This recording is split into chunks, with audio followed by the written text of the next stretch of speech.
Welcome back to Behind the Play. Today, I'm very excited to have Adam Iafrate, a good friend of mine, and we're going to be doing something a little bit different than we've done on the podcast. This is going to be some more analysis, and this segment, I'm going to rip off Bill Simmons, maybe the Podfather a little bit, and our segment's going to be Canada's teams. So we're going to go in depth a little bit to start off with the NHL. They had their free agency in the draft.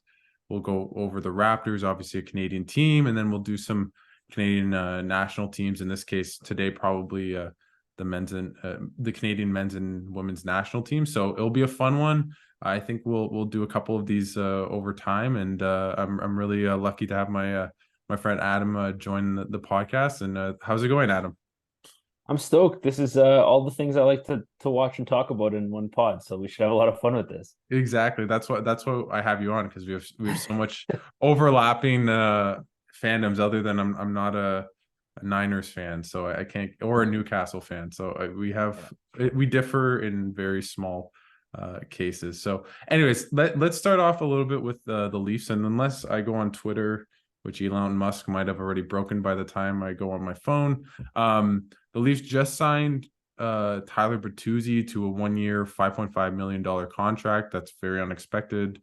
Most people thought he'd be signing for at least a long term. So the Leafs have also signed Klingberg. They've got Reeves, who the fans are maybe not all too pleased about. And they've lost Bunting to Carolina, Hall to Detroit, Kerfoot to Arizona, Achari to Pittsburgh, O'Reilly to Nashville. Just as a Leafs fan, Adam, just talk a little bit about what you think of the Leafs kind of first 2 days of free agency. It definitely feels like a new era. It feels like Treliving's come in and immediately made his mark. And I don't know if it's for better or for worse, but certainly for difference. O'Reilly to Nashville hurt. That was one I think I kind of caught me off guard. And of all the players going out, I don't know that any of the other ones really bothered me all that much. But the O'Reilly one, I thought there'd be a good chance that they'd resign him. And I thought he was valuable in what he brought in terms of his winning pedigree and just kind of captain material type guy. I thought it's what the team lacked. I thought when they acquired him last season, I thought it was like the perfect type of move. And I don't want to be too revisionist in my assessment of it because they didn't, go win a cup. I still think it was a good move. I still think it was the right move at the time. So to not bring him back kind of sucks. But I think some of the business they've done has been pretty tidy. Obviously, Klingberg. I like the Klingberg signing. I thought it was real smart. And then the Reeves signing, I'm in two minds about. Because I think you have a portion of the fan base that would agree. For example, when you had Matthew Nyes injured by Sam Bennett in the last playoff series against the Panthers, that the types of teams the Leafs want to be are teams that will have players sort of step up and retaliate in those moments and be difficult to play against and just be a pain in the what to play against in a playoff series, like Florida was to Toronto. Reeves is that guy. He's not a great hockey player, but he is very much the kind of guy that settles the scores, and you maybe don't take those little luxuries and finish your check and try something a little bit on the edge. If you have a guy like Ryan Reeves in the opposition's lineup. So I think there's value there. I don't think there will be any value through the 82 game regular season, but I think there is value when you get into a playoff series for a guy like Ryan Reeves, just purely as an intimidator. And I also think he'll kick the team in the butt a little bit, in terms of just the mentality of, when someone comes after our rookie, like, we take care of him.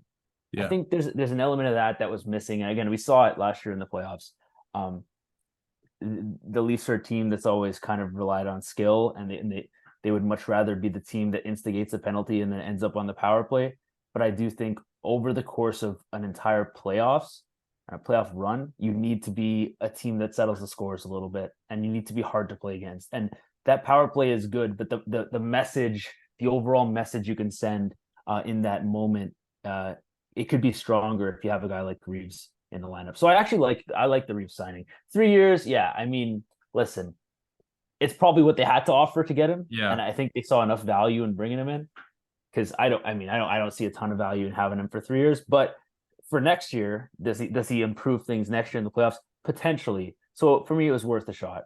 The Bertuzzi one is probably the most interesting, and that's real recent news, like as of, I don't know, within the Less last than an hour. hour, less than an Yeah. hour ago.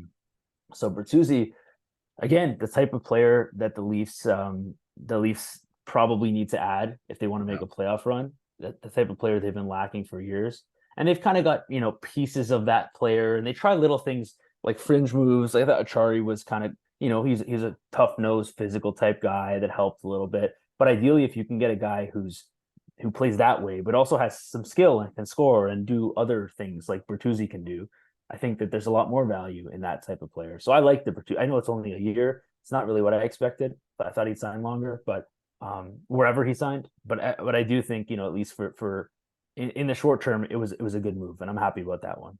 Yeah, I think for Bertuzzi, I mean, I think the player fits perfectly with the team. You talked about Reeves, he brings that, but is a good player. I think he only had 8 goals last year, but he had 5 in 7 games in the playoffs. So clearly was a playoff. I think he had 10 points. I could be wrong, but I know he had 5 goals in the 7 games for Boston last year. Mm-hmm. And he's just a playoff type player. He's Yeah, like a smaller version of Brady Tkachuk, just in your face, good goal scorer, has been for a couple years in Detroit on very bad teams. yep. I really like that move. My question just is what is happening with their cap situation, because they're Mm-hmm. over the cap already. They have Samsonov, who I'd imagine they want to resign. He's an RFA, so he's Mm-hmm. not.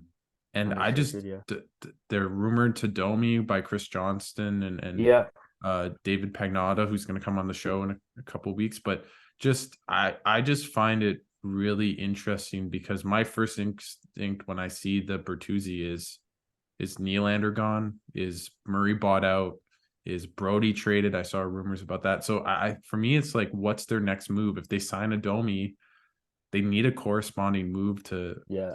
make that. And they lost so many guys. Like, who did they make up? They can't just sign guys to 700K and really fill out the roster. So I'm just really curious what they do after this. And I really love the move.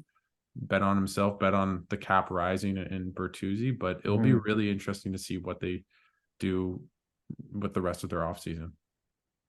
Yeah, no, I think you hit the nail on the head in that, just if you do the quick math on it, there's another corresponding move that's required. And you mentioned Samsonov as a restricted free agent, so that's the most important position they need to deal with. I thought there might have been some opportunities last season at the trade deadline or even prior to it, for them to address the goaltending position.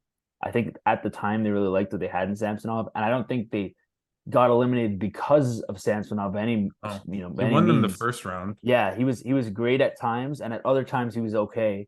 I do think, to make a run to a Stanley Cup, you need great for 4 rounds, and I would bet against Samsonov being great for 4 rounds. I'd probably bet on some other guys. But then again, we just saw Adin Hill, who came into the year as like the fourth string goaltender for the Golden Yeah. Knights, kind of take the net and run with it. So I don't want to suggest that can just happen, next year and the year after. I do think it's kind of an anomaly, but it goes to show you, you don't necessarily have to have this big money goaltender in the crease to make a run like that. On the flip side, you had Florida, who was carried by Bobrovsky, a big money goaltender, who played like a two-time Vezina throughout the play, a two-time Vezina winner throughout the playoffs. So, we all They know the didn't during importance the of. regular season, He right? didn't at all during the And regular I think season. maybe the Yeah. lesson in both those teams. I mean, in Vegas they had injuries to Thompson, to then Poisson in the playoffs, and then obviously Adin Hill took them over the line. But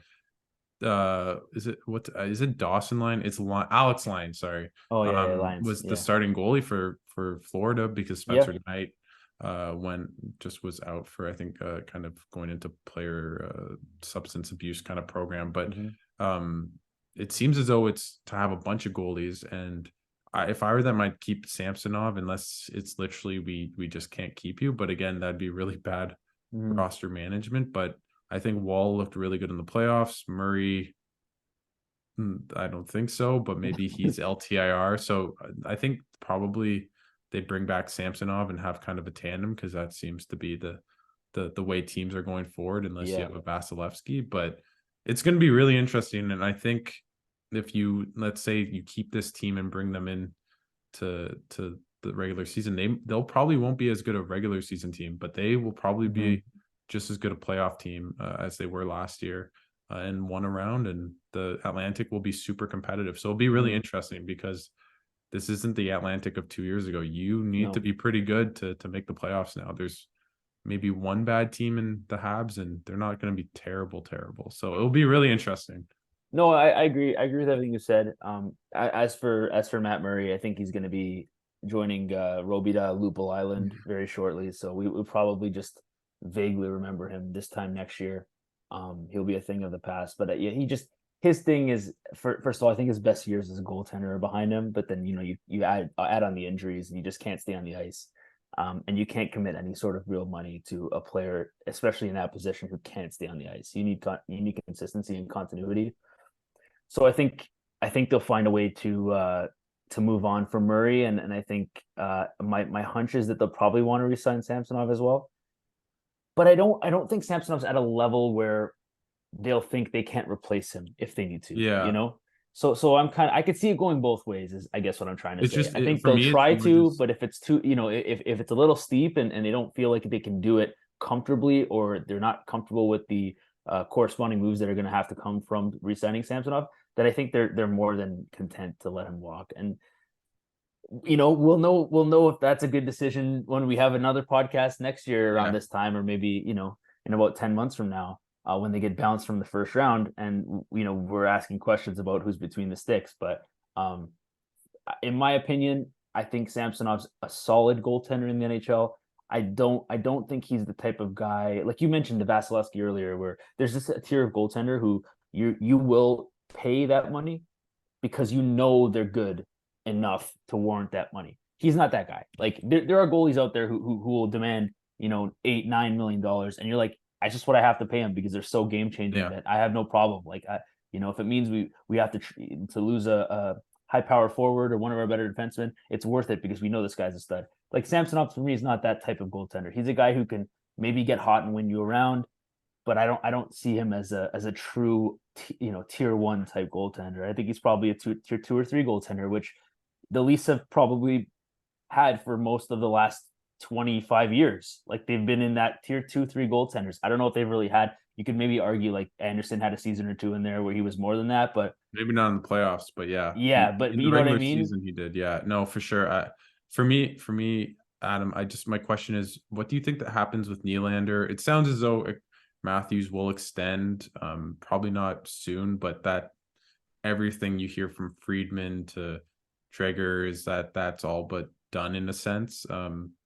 So just what do you think of Nylander? How much money would you be willing to give him? I think he's looking for 9.5. Like, just tell us a little bit about what you think about Nylander. I think Nylander has been one of the consistent bright spots through the playoffs. And every year, and even when he was getting a lot of flack, and I will be the first to admit, like I was one of the people who was a little bit hard on Nylander in the first few playoff losses, like the first few series losses, just feeling like he wasn't pulling his weight, he wasn't contributing enough for the tier of player he is. The way we think of him as sort of being an all-star level forward. And I didn't think we saw that in the playoffs nearly enough. The last few playoff runs, that's been different, and he usually is a contributor. And even when other guys, Marner, for example, will sort of slip in and out of games, it seems like Nylander's a more constant presence. I would pay him. Even if the end goal is to so you agree? Would you keep the core 4? Is that? I would not keep the core 4. No, I would pay him. I'd probably keep Nylander. I think I'd keep Nylander because, again, when push comes to shove, he's shown up in the playoffs more than some other guys have. I think if you're just purely going off of who will return me the most money, who will return me the most value, and who is making the most money, I think Marner would be my guy out. I don't think you're gonna be able to move Tavares for anything. Like I don't think you're getting anything back. So you really and to move on from Matthews would be like I incomprehensible. So I think Marner would be the guy I'd look to move, honestly. And it's not even to say I don't think Mitch Marner's fantastic. He is fantastic. It's because he's fantastic that I'd move him, because I think you could find many suitors and you can have a bidding war for Mitch Marner. He's the type of guy that, like, I just think about this all the time. Had the Leafs moved on from Marner last season, when the situation with the Flames is going on and there's all this turmoil, they could have had Matthew Tkachuk on their team right now because the Flames would have done that trade. Like Yeah. I firmly believe that the Flames would have done that. I just don't think he's extending Matthew Tkachuk, and Yeah, but he might be gone now. Like yeah, I agree with the idea of it if Matthew Tkachuk was willing to stay, and everything that I read or saw was that he didn't like COVID restrictions in Canada, which is yeah, fair, and yeah, wanted and out. So I agree with the premise. I maybe disagree with maybe just how realistic that would have been. But and maybe not even Kachuk, but I'm just saying a player of that yeah, level, like you can get that type of return, a true star back in return, a different fit. You can experiment with other players around your Matthews core, right? Your Matthews, Marner, or, Matthews, Nylander, Tavares, Riley. Like you keep most of the core intact, but you bring in another guy who gives you a different profile that maybe is more transferable to playoff hockey. And again, I say that as someone who really thinks Mitch Marner's a star and fantastic talent. I just think that how many times can you run it back with the same group of guys? The definition of insanity is doing the same thing over and over and expecting a different result, right? So if you're the Leafs, you only can look at the coach so many times. You can only look at Dubois so many times, right? Everyone else has been the fall guy in this process, but the core players have remained. And I just think that can't continue to happen at some point. And I think we've probably passed this point. You need to have a big shakeup in your lineup, not just the periphery guys, not just the fringe. It's every year. It's like, oh, we need more veteran presence. Okay, Spezza, Thornton, whatever. We need more physicality. Okay, Achari, O'Reilly. Like there's always answers, but the answers are never the right answers, which makes you think, well, the answer has to be one of the core guys. We've yeah, tried everything else, every other type of profile, every type of we're going to be a puck possession team. We're going to be built for the playoffs. We're going to be more physical. We're going to be harder to play against. Like we've tried everything, and this latest news with Reeves and Bertuzzi, like it's just another attempt to try to make something that hasn't worked and doesn't have any indication it will work. So yeah. I'm a little bit naturally skeptical of that. No, I definitely get that. I think for me, it's just more with a tough cap situation.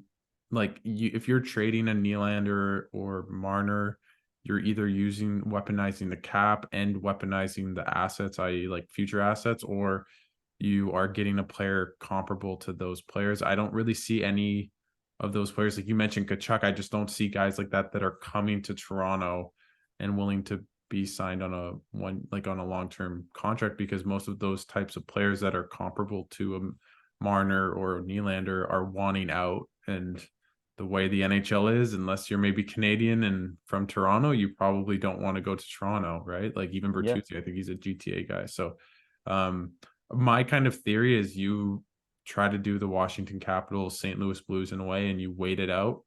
And in this case, you wait out until Tavares' contract expires in 2 years, and then you have that cap space, and you extend Marner and Matthews and Nylander and kind of go from there. And they're younger than most people think. So that's what I do, mm. unless you are able to say, hey, we can get I don't know, throw a name out.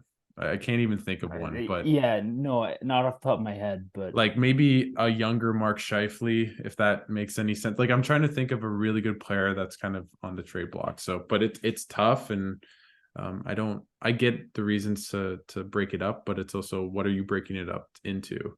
yeah, no, And that's fair. you could argue that a team like Vegas was so deep and you want to do that, but if you're trading anyone but Tavares, are you actually becoming as good as Vegas, because they did have an Eichel and a Stone, right? Yeah.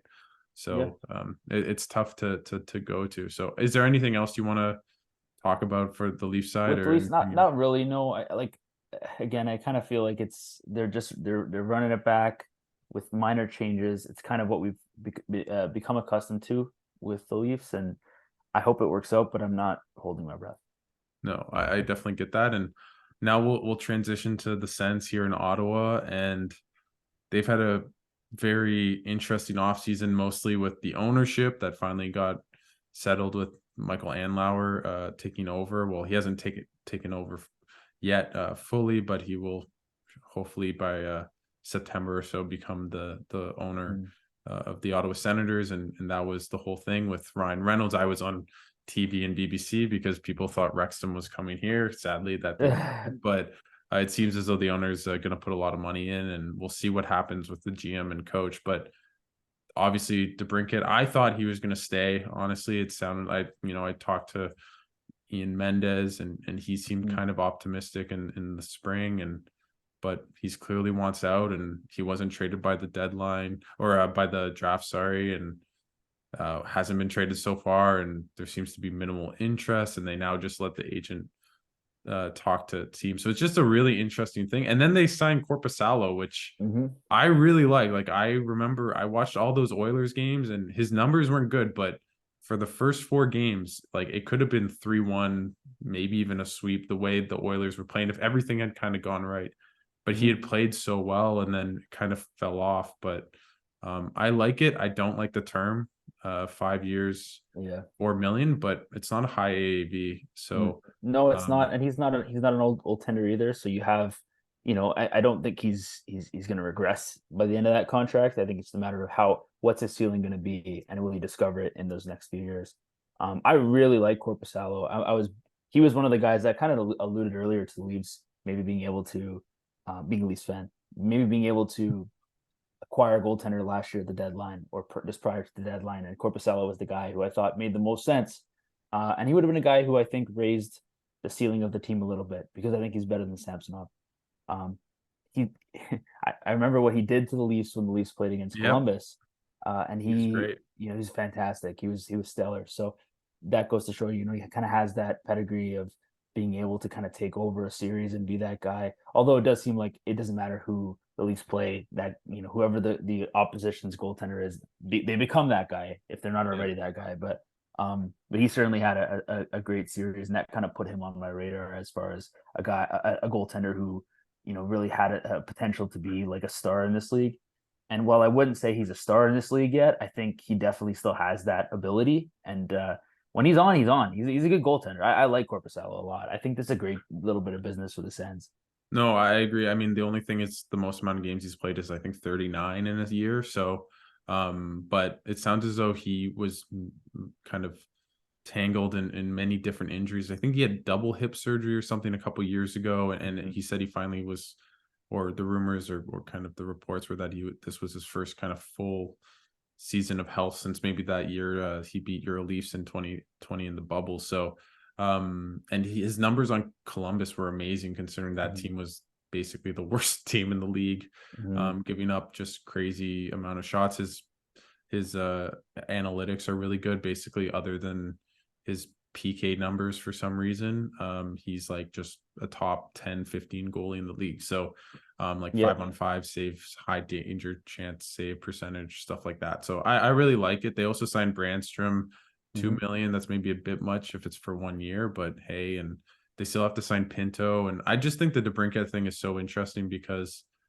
it's kind of, and I'm on Sens Twitter, it just has muddied up what the Sens can do. Obviously, they have about 10 million in cap space, but the problem with this team last year was goaltending, which they solved in a sense. They have 2 goalies and maybe Sogard as well, but they had no depth forwards. Like, after Norris got injured at the beginning of the year, they just had their 3rd and 4th lines were 2 fourth lines, and they want to add guys, and you're losing one in Debrincat that obviously will be gone. So do they make a hockey trade of some sort? But they're not going to get someone like Debrincat. So and they have the cap space to get guys, and they haven't really added any depth forwards. So there's still time. There's still a bunch of guys on the market, but it will be interesting to see if this team adds to that in free agency or in the trade in the next week or two, or basically as long as the free agency continues, and also just what happens with Debrincat.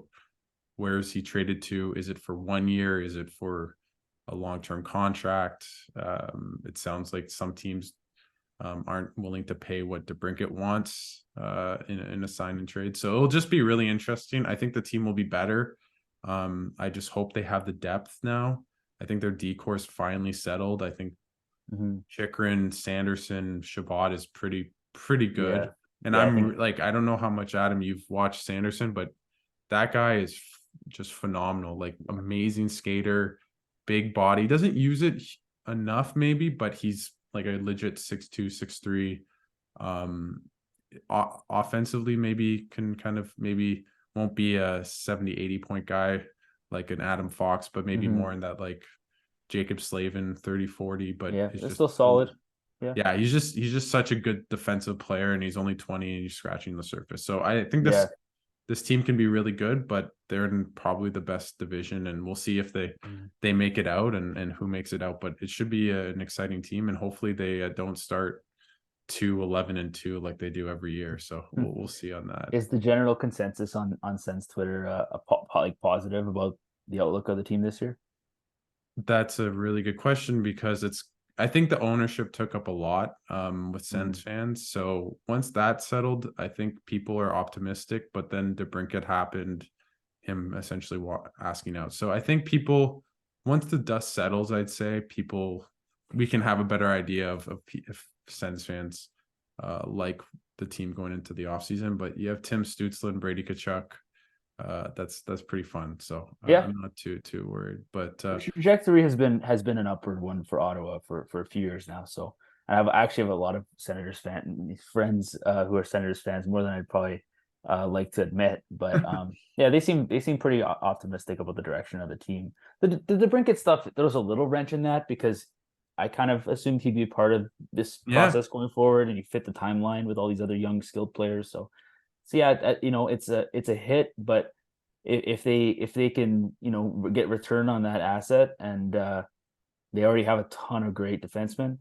They have some solid forward options. Losing his goal scoring production is going to hurt in the top six, but I'm sure that they'll do a decent job of replacing him. So yeah, yeah, it shouldn't be a bad team by any means. yeah, and many people that aren't kind of in the Sens land, like Josh Norris was out essentially the whole year, and he had 35 goals the year prior in Mhm. 60 games. So the problem with him is he always has shoulder injuries. So you have to, hope that doesn't happen Mhm. going forward. But they do have someone that actually does slot in. If you just look at the team last year, that would probably replace his production. The problem is that you were hoping it would be additive and not just Yeah. Replacement. yeah. Yeah. So we'll see what happens, but I'm optimistic they'll be a better team, and just having Chikrin and Brandstrom took a huge step at the end. So I think they'll be a much better defensive team, a much better team, and they didn't get a lot of goaltending last year really. So you get that.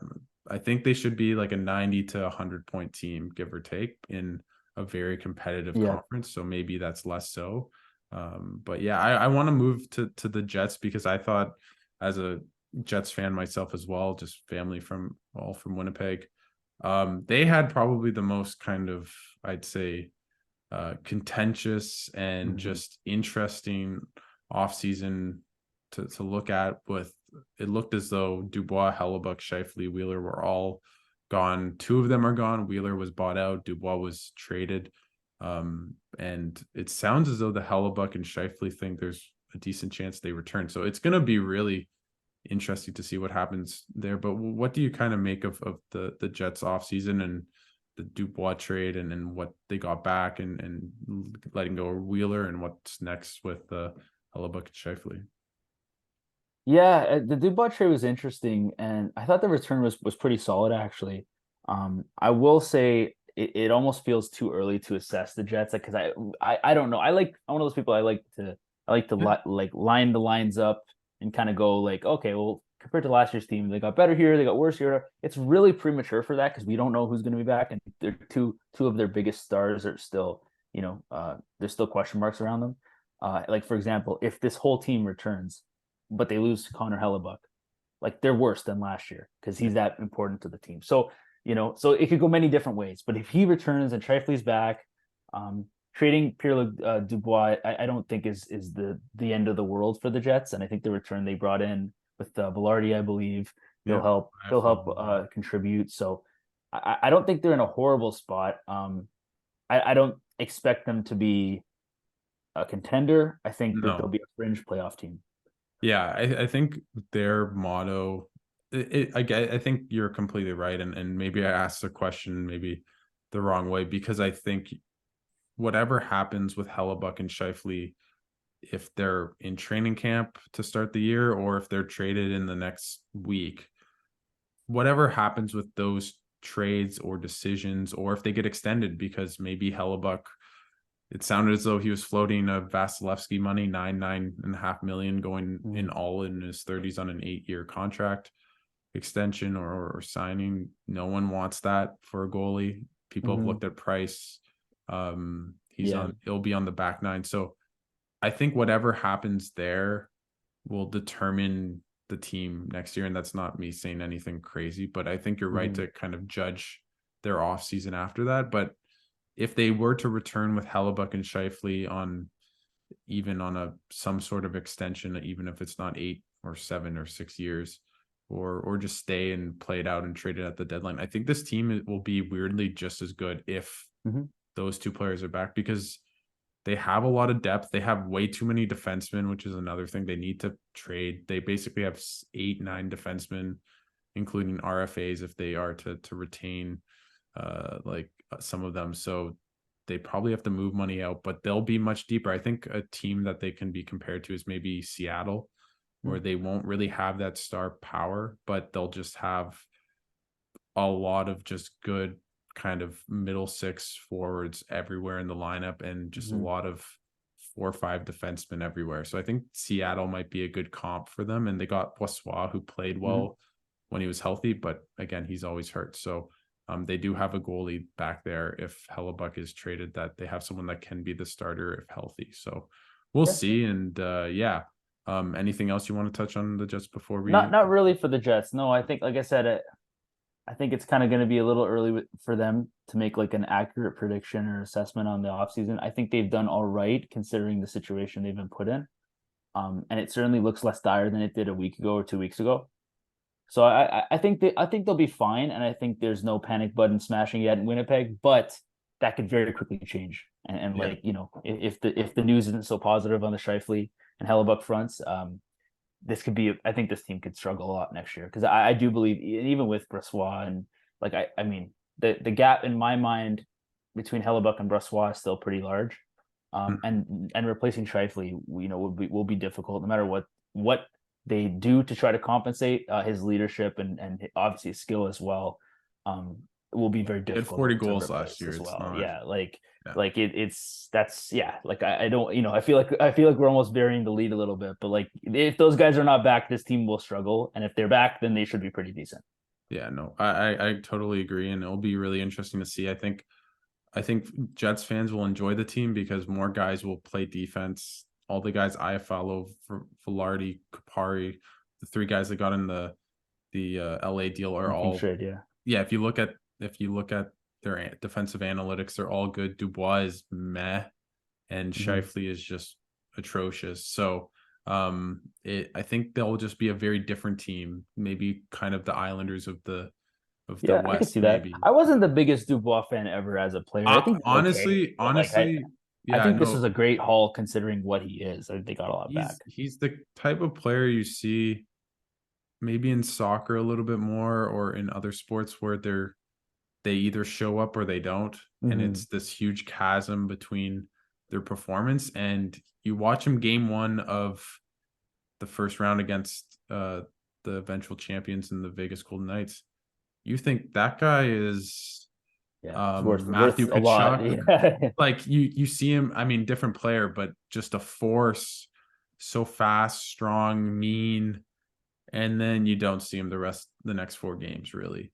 And so with that, that's really who he's been, right? And for the Jets, the last 2 years, first 50, 60 games, he's close to a point a game, and then he drops off, right? So although he's never been in a place that he's wanted to be in. And I love on Twitter where when he signed his contract, all I saw was Pierre-Luc Dubois already asked out of the LA Kings within a couple days. I mean, I don't think that's the case, but that is something to see. Is he finally happy and motivated, and is the potential that he could be, which is, I think, more in the lines of a point per game, 30 goal guy who drives a lot of play and is in the playoffs is mean and Yeah, but I don't think he's actually as good as maybe some people think, and he's not Mhm. as bad as others think as well. So yeah, I want to go quickly to the Habs because they were linked to Dubois, and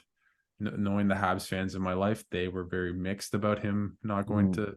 to and to Montreal. But then also I think a lot of Habs fans wanted Mitch Cobb at Yep. 5. We saw the Carey Price debacle at the Mhm. podium. Now Reinbacher has been sadly given a lot of grief on social media Yeah. from fans. So I want to first ask before we go into the team, what do you make of the Reinbacher, or I think it's Reinbacher Yep. situation, and just us being Twitter fiends and being addicted? What do you kind of make of all the Yeah. negative, uh, I don't know, just hate that he's got online and on It social media? I've seen this so many times in sports where like it's so funny how as fans we feel like we know who's going to end up being the best player in the draft, Yeah. and it always reminds me of that you know the Tingus Pingus video.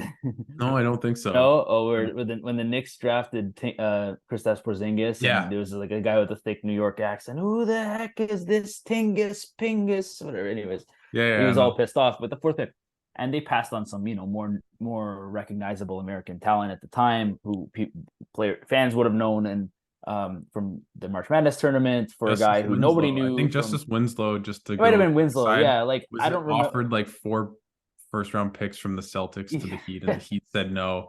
And the guy's not, I don't think he's in the league, or he's like very French. So, anyways, that's our Yeah, he's NBA aside yeah. for later. But yeah, Yeah, we'll get there. But yeah, just it just kind of reminds me of that where like, the fans get so upset and so riled up, and then, Porzingis ends up being an all-star and a very good player, and probably the best Nick we've seen in the last while.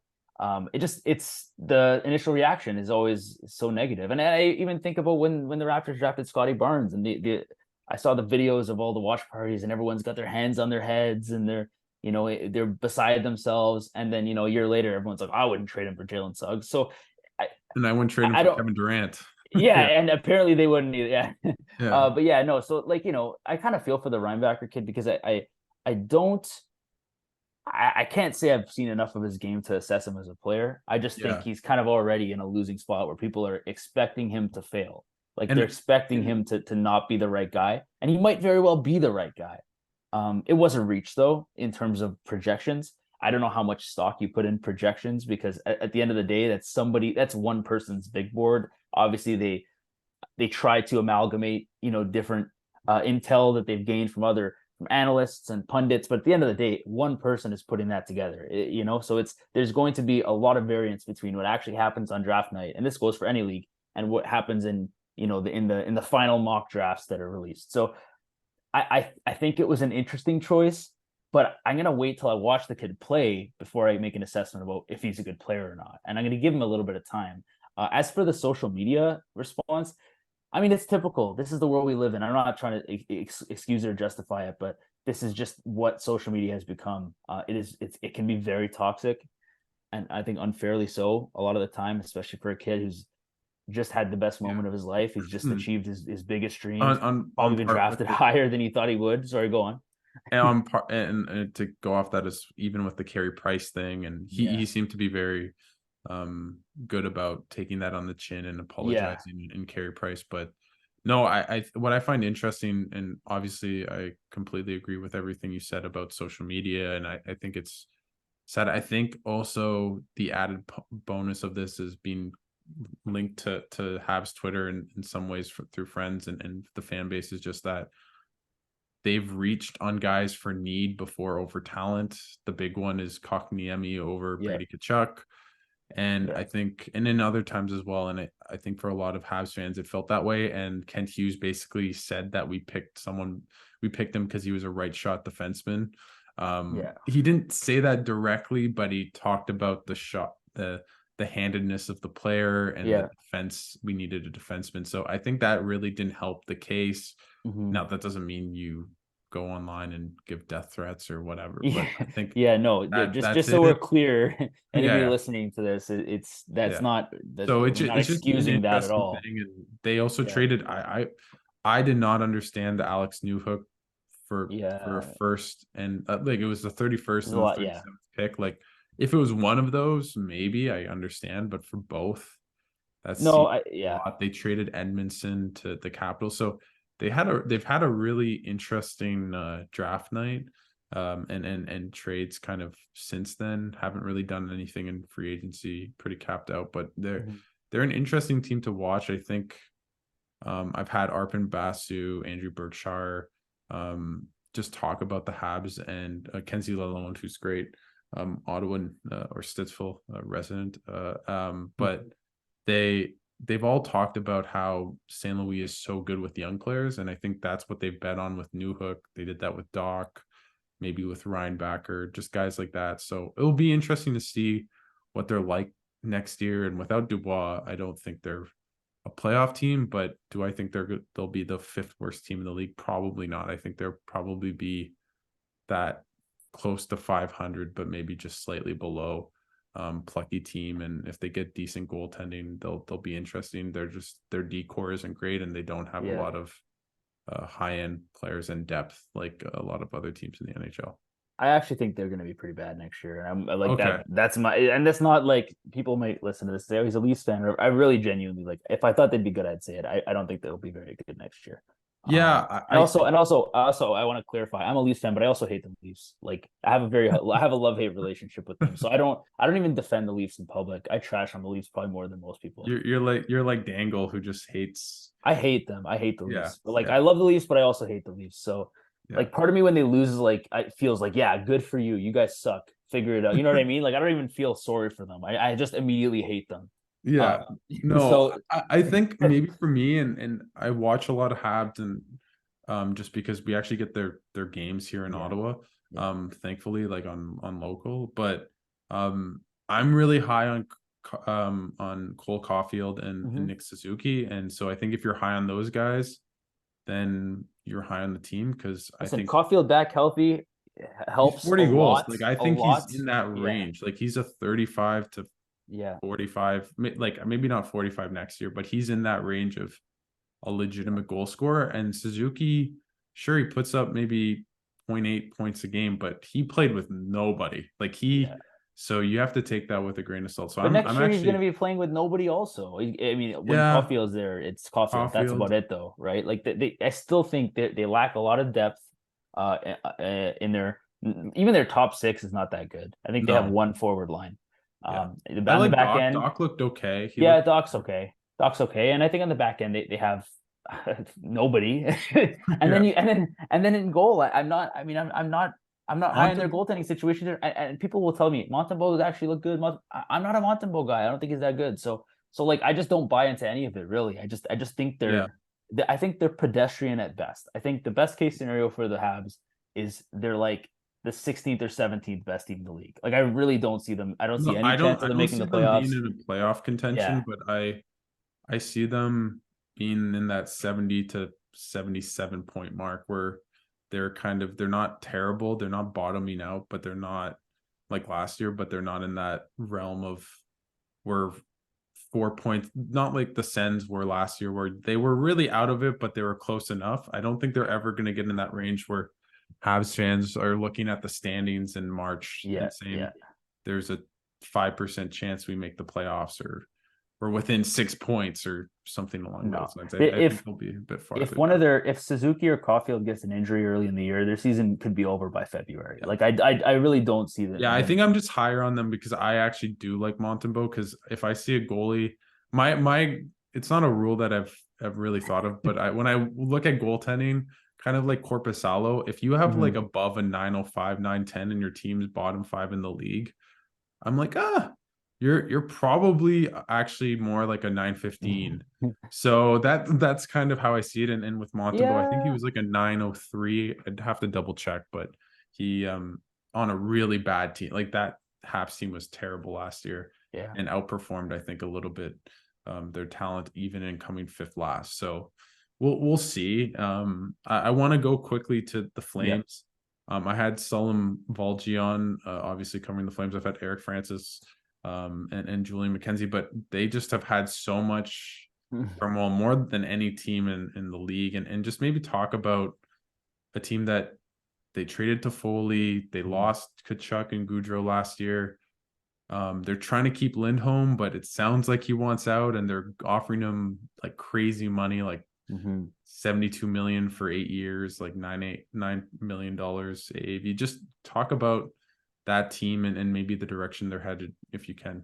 I can speak to it from a different perspective than people probably hear, but my day job is a promo producer. So Yeah. um I hated working Flames games early in the season because they had none of their stars were the same as they were last season, right? At the Mhm. beginning of the season, they were all fresh faces. And yeah, so it was incredibly frustrating to work the Flames for that reason. Um, I think losing that continuity and losing obviously some of your best players, almost all of their best players in one off season is a tough pill to swallow. And while it looked like at times that they'd be able to recover from it, I think in the end, as the season progressed, it was clear that they were lacking talent. They just were not talented enough to be a real contender.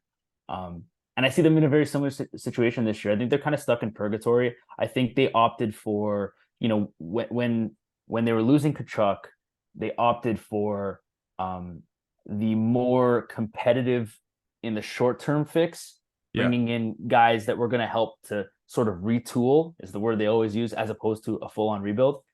I think just a year out of that, they'll probably be looking back and thinking that might have been a mistake, because they could have got a lot back in terms of young assets and talent and just really set themselves up for the future. Whereas now I feel like the Flames are kind of the definition of purgatory. And I like the Flames. I like when the Flames are good. I think they got a great crowd there in Calgary. I love when they make deep playoff runs. But yeah, I just don't think that this core is talented enough. I just think that they're short some of those stars that you need, that every team who's made a run in the past X amount of years has. Uh, I think the top end is what lets this team down. And there's guys on the team I really like. Even guys who didn't have good seasons who I like. Like I'm still a big Jacob Markstrom guy, despite he didn't have a great season. Yeah. I would Hmm. expect him to experience some positive regression because I think he's better than what he showed last year. But even if he does, I still think they're lacking the top end talent to really to do anything serious. Yeah, I think it sounds from everyone I've had on that covers the Flames that ownership is what always stops them from being a rebuilding team. So in Mm-hmm. that case, I don't necessarily blame a Brad Treliving, who's obviously now in Toronto, Mm-hmm. and it sounds as though I'm probably gonna have Katie Strang on in the next little while, but just that Daryl Sutter really screwed up that team, and I don't think they got along. I think it was very toxic, the whole environment. So I get why guys are wanting out, and obviously you lose Goudreau and Kachuk, and Yeah. like how do you really replace that? That's what I mean. And I think They even signed, trying to, yeah, like, yeah, you got Kadri back and you got Huberto back and you got some Uyghur, and extensions. like they got players back.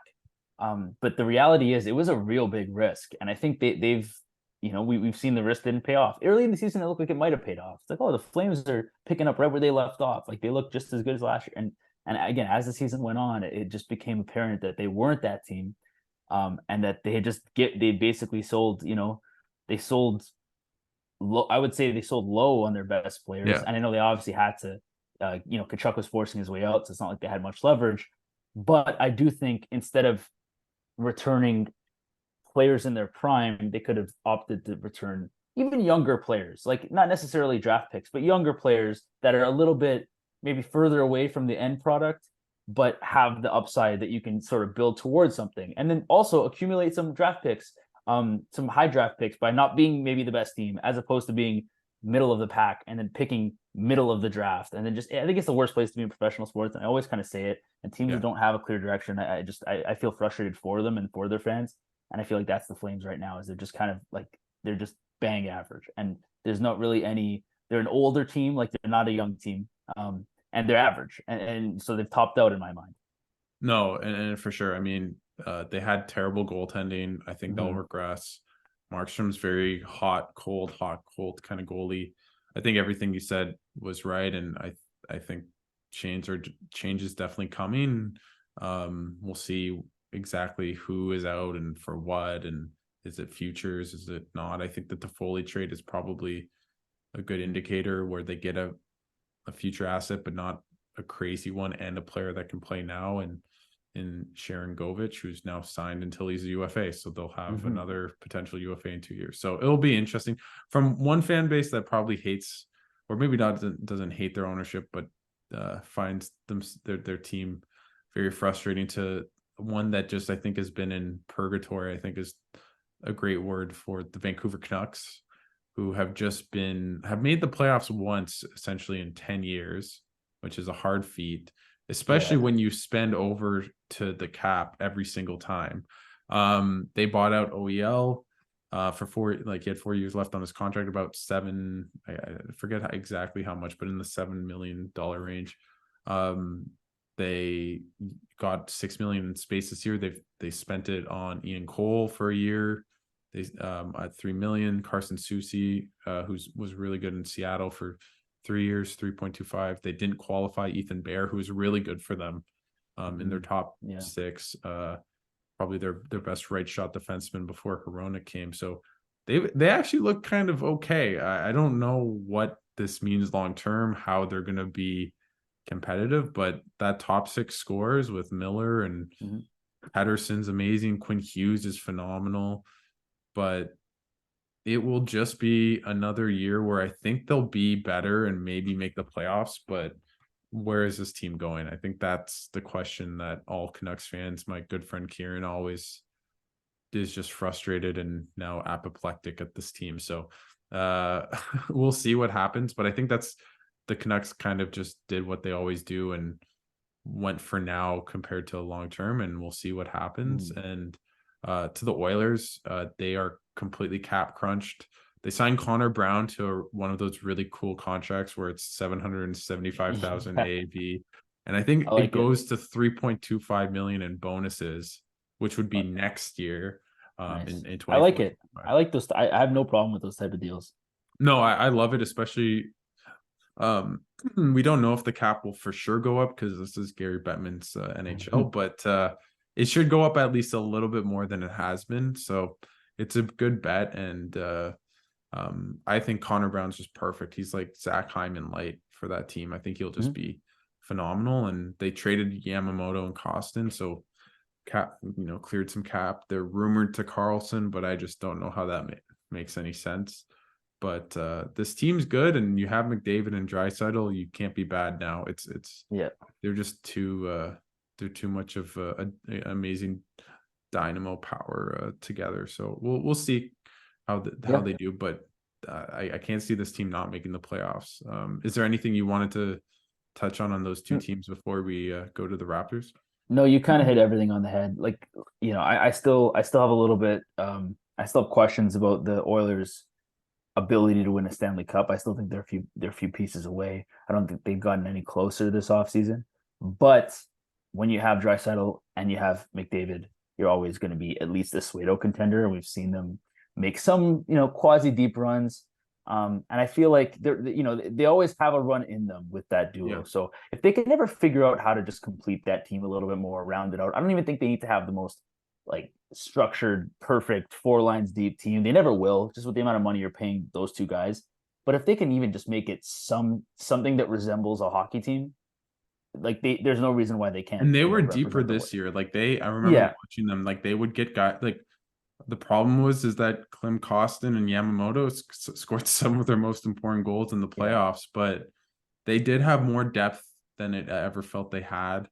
Now goaltending though, right? Goaltending was a big question mark, and that's still something that hasn't been resolved. So, I mean, it feels like they're so close every year, but they're also not getting any closer every year. So that's my issue with the Oilers. But again, that's the type of team that could change in one night. They can just decide one night to no, we're going for it, and then they'll legitimately be contenders. I don't have them in that tier quite yet. I always feel like they're a move away, and if the right move happens, but if they were if the Oilers made a move and acquired Korpisalo instead of the Senators, and we just changed the conversation, I feel like that would have been an incredible move that was a needle mover for them. I don't know if they've made a needle moving type move in a while. I don't think Hyman coming into that team was a needle mover. I think that he's a good player. I don't think he was a needle mover at the time of that acquisition. So, and I just feel like a lot of the acquisitions that they made fall into that category. Right? They brought in Duncan Keith. It's like, okay, yeah, but maybe 6 years ago. But I don't think that's the needle mover. Like I don't know if they've made that splash where it's like we're really gonna push our chips in the middle because we have I Connor think they did McDavid in with his prime. Ekholm. I think they did with Ekholm would have been the Ekholm. closest thing. Ekholm would have, And I Ekholm's think he's a good defenseman. He was a good yeah. defenseman. Like even that, I don't know if is big enough. No, Well, I think I think history tells us wasn't big enough because they wasn't able to get him over the edge. But or maybe that was the right move, but then they also needed to bring in a goaltender. I don't have the answer, but I feel like they're still a piece or two away. I mean, Campbell is just the most hot and cold goalie you'll probably ever see. Mhm. That signing was a dud. Now maybe Campbell will be great for 32 games and then get cold. I think Stuart Skinner, he was amazing down the stretch. I think he was a Calder finalist. I'm not sure, but he was one of the better, like he was a good goalie. He made the All-Star game. But he wasn't that good in the playoffs. No, but I when think it matters. but I think the biggest thing with this team is their decor. Their decor is just not good. Darnell Nurse was amazing for that 1 year, got paid and has not been close to that type of player. He's just way too overpaid at Just Ekholm, really. 9.25 million. I think Ekholm is good. He's better. Him and Bouchard are good together, but I think they need they need another top pairing defenseman, I think, in that lineup. And I think that's for me, if let's say you kept similar kind of top 9 in Edmonton in terms of production and just what they bring to the team and just improve that decor again. I think it's the defense because McDavid and Draisaitl aren't good defensive players. And I think against Vegas, they were pretty neutral offensively on 5-on-5, right? So if that nuclear power play doesn't get chances because the NHL is the NHL and no one calls penalties after game 3 of the playoffs in each round, you have to score 5-on-5. And if you're not keeping the puck out of your net, even with a McDavid and Draisaitl. So I think for me, the goaltending is definitely a problem, but I'm more worried of what kind of chances you're giving up against. And I think they need guys like Connor Brown, great defensive forwards, and also maybe at least one more top pairing defenseman. Kind of like they were linked to Chychrun forever, like that kind of move. Yeah. Basically But that's what I mean. Again. That's the type of move I mean. It needs to be somebody like a serious player. They need to bring in a player who's going to be their third best player. Yeah. Like that level of player, right? If he's anything less than the third best player, I don't think it's enough of a needle mover for what they need. It needs to be a star type. Carlson would be hilarious, but I just don't think that's what they need, and the cap gymnastics are too much. But why don't we take a quick break and then we'll get into the Raptors and talk some Canadian soccer. Adam, all right. And we'll be back in the Well, so we're going to go a little bit to the Raptors, and I think me and you are more aligned on this than other things in terms of just the Raptors. And obviously the big thing is they lost Fred VanVleet to the Houston Rockets, and they re-signed everyone else, or Gary Trent picked up his option, but they basically have the same team minus their point guard that no lineups worked without him. And they have no backup point guard because Malachi Flynn hasn't been good in the NBA so far. Yeah. Just what do you make of the Raptors going all in at the deadline, getting Pirtle, trading a first round pick? It was protected top 6, but and then losing Fred when they had offers on the table to trade him. And what's next? There's Michael Grange just spewing out stuff about Siakam maybe to Atlanta. Yeah. Just what do you make of it all? And how much confidence do you have in Bobby and Masai these days? Because mine has really waned a lot, really, the past year and a half. Yeah, there's a lot of questions in there, and I'm going to get to each and every one of them. For starters, what do I make of the decision to go in at the deadline as opposed to try to add draft picks, which was the obvious choice? This to pawn off either one of OG or maybe Pascal, or certainly Fred felt like the odd man out just when you look at ages and sort of timelines. So when they decided to add at the deadline, I along with probably a majority of Raptors fans, was very confused.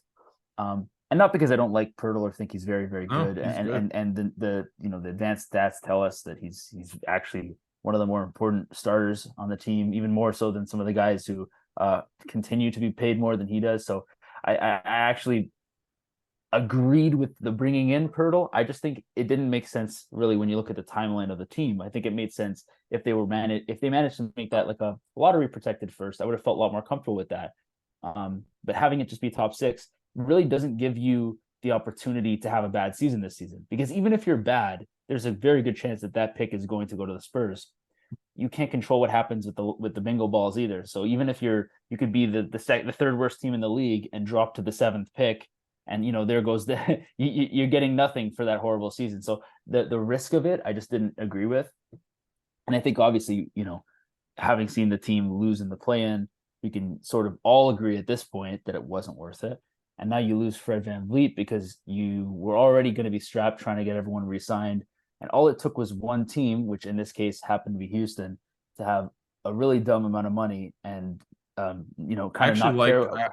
I actually Yeah, liked the move by Houston. I think it was really, in a weird way, it was really smart. I think I saw that the third year was team option, yeah. which The made third it year's a team really option. interesting just in terms of what the Rockets did, and really for Van Vliet, really only being guaranteed 85 million when the Raptors probably guaranteed him about probably 110, 120, but he can Yeah, make that up in after 2 years. So and he most likely will. He most likely will make it up. Even if he's not. I mean, I'm not expecting him to make $43.4 million in the third year of that deal. If he no, does, he's going to have to become a drastically better basketball player than he's been for his entire career, which I don't think is fair on him to project. Or to project those sort of expectations on him rather. yeah. So I thought it made sense from Houston for the perspective that they had a very young team and they have a lot of money and they have nothing to do with the money, and they like might as well. They were very comfortable giving them 2 years, and I think that the swing was the third year. But then we found out afterwards it was a team option, so that didn't really matter all that much. For Toronto's perspective, I'm glad they didn't try to match it. I mean, I guess if there's like a silver lining in this, is they could have felt like, well, we can't lose our guys for nothing, and to sort of cover up the mistake of the deadline, they could have doubled down and made a second mistake and kept Van Vliet at a contract that you're just not going to get any value. You can't afford to pay a 29-year-old who last season was a sub 40% field goal shooter and sub 35% 3-point shooter, and in my opinion took a step back defensively as well. And I'm sure a lot of that maybe factors, injuries are factors in that equation, but I just don't think there's any thing that indicates that he's even a $30 million player, let alone a $43 million player. So at some point, the Raptors had to be real about the ambition of the team going forward and sort of cut their losses and acknowledge that they made a mistake at the deadline, and they should have probably pawned off at least one of their assets to make sure they could comfortably fit everybody in the cap and that they didn't have to allow anybody to get to unrestricted free agency. But here we are.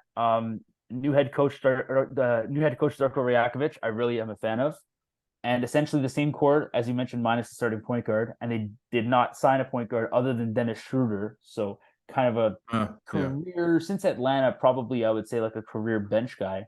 yeah. Um, a guy who's been an all okay player in the NBA, not by any means a bum. He's a good player, but he's probably a good player as a backup. I don't know how you feel about him coming into the season potentially as your starting point guard or as your best true point guard, because even if they don't start him, he still at the end of the day is the best point guard on the roster. Like Scotty Barnes is not a point guard as much as we've sort of experimented with it. I So to answer your question, I don't feel great about it. Like I think it's kind of a cluster. You know what I mean? Yeah, Like no, I'm weirdly, yeah. I think I'm very torn because they've been this management group really since their run to the second round in the bubble have really made a lot of peculiar decisions. Other than Scotty Barnes in the draft, I don't know what they've really hit on in terms of signing extensions, in terms of free agents. They really haven't had any hits other than Barnes, which is a big yeah. hit. Like I would say OG's contract extension was very, very yeah, but it had reasonable to price. opt out after like the player option after 3 years. Like there was the Raptors love throwing player They do. options. They Yeah. just and I mean I get it because Toronto isn't always the uh most highly sought out place in the NBA, but overall I'm my fandom, which I feel has been losing I've been losing since I've been doing a podcast, but I was really happy, honestly. I was really excited because I thought they're not running it back. Thank God. Yeah. Like, just this doesn't make sense. And like if Fred VanVleet was signing a $15 million contract and Jakob Poeltl was signing a 4-year, $40 million contract, yeah, I'd be happy. I'd run it back. But in the cap world with a second apron, which people might not know, but is essentially a luxury tax and almost a hard cap of some sort. You lose draft picks and stuff, not this year specifically, but going into next in the NBA because they've signed a new CBA. So I just think this might be a blessing in disguise. I think I've been begging for Scotty Barnes to run more pick and rolls. Now, he might not be as good as Fred VanVleet is. I don't think so. He had a great pick and roll with game with Jakob Poeltl, but I think Scotty Barnes to be that superstar, that multiple time NBA all-star, NBA all-star and all NBA type player, he has to be a facilitator and running pick and roll. And I think this opens that up. I don't know how they score offense in the half court, but Grady Dick will be great. And also just Grady Dick and Scotty Barnes is all-time vibes. So let's let it roll. So I think it's not good for the team being better next year. I don't think anyone will say Schroeder on a mid-level is better than Fred VanVleet, but I think overall this might make them finally make decisions that they'd never wanted to do in terms of trading a Siakam or an OG, which they're great players, but I think it's time to go to the youth movement. I'd trade Siakam more than OG if you think OG wants to stay, but the opposite seems to be the case, where more people for 2-3 years have been saying OG has wanted out, while Siakam essentially says, if you give me Supermax, I'm staying. So although every NBA player does that just to then ask to be traded a year after. So that's true. So I think it's really interesting. If it's the same roster going into the season next year, I think you're right. They're a play-in team. They're not a playoff team. If they trade if they trade an OG or Siakam, I think this team could be fun, like a fun, plucky 31 win team. And I think that'd be kind of fun and in a weird way more exciting, but we'll see. But anything else that I've said that you kind of want to go off? I think the quiet win in this was Gary Trent accepting his player option and sort of indicating that he intends on signing an extension. Because I still think when you just factor in age and production, he's actually been a very, very valuable player for the last few seasons for the Raptors. It doesn't fix the overwhelming, hole that they're going to have at the point guard position. And as much as I agree with what you're saying about Scotty Barnes needing to have the ball in his hands more, I fully agree with that. I think you need to get it in his hands in different spots. Like I want to see him be a playmaker in the way that Golden State uses Draymond Green as a playmaker. Maybe at times in the way that Denver uses Jokic as a playmaker. Not so much in your traditional pick and roll, point of attack initiator. Like I don't really see that being his strength. But I do think his playmaking has always been at a high level. It's always been upper echelon, even in the NBA. So getting him the ball more is a good thing. And I think like Schroeder can play around the periphery. He doesn't need the ball in his hands all that much. Yeah, he can go off on little runs and get in games when you need him to, but he doesn't need to be a guy like he's not going to be a guy that's shot trucking and demanding the ball and taking a whole bunch of opportunities out of the hands of the other players on the team. Yeah, not in a way. And VanVleet will, because VanVleet has that sort of pedigree of he's been an all-star and he has more pedigree as a player than Dennis Schroeder. So on one hand, I think maybe you allow some of the other guys to flourish a little bit more. But obviously, I mean, I think anybody trying to make a case that this team is going to be better than last year with essentially the exact same team, and you're replacing VanVleet with Schroeder and you're adding a rookie who I really like, but is a rookie, so we have to temper expectations on. I think that would be a that'd be a mistake to think that. I think that'd be a misjudgment.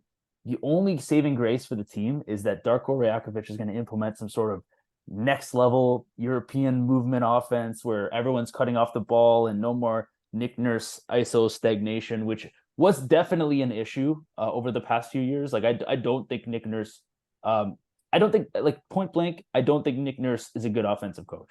I think Really? I think he's a very tricky coach. I think he can set you up defensively at times to succeed.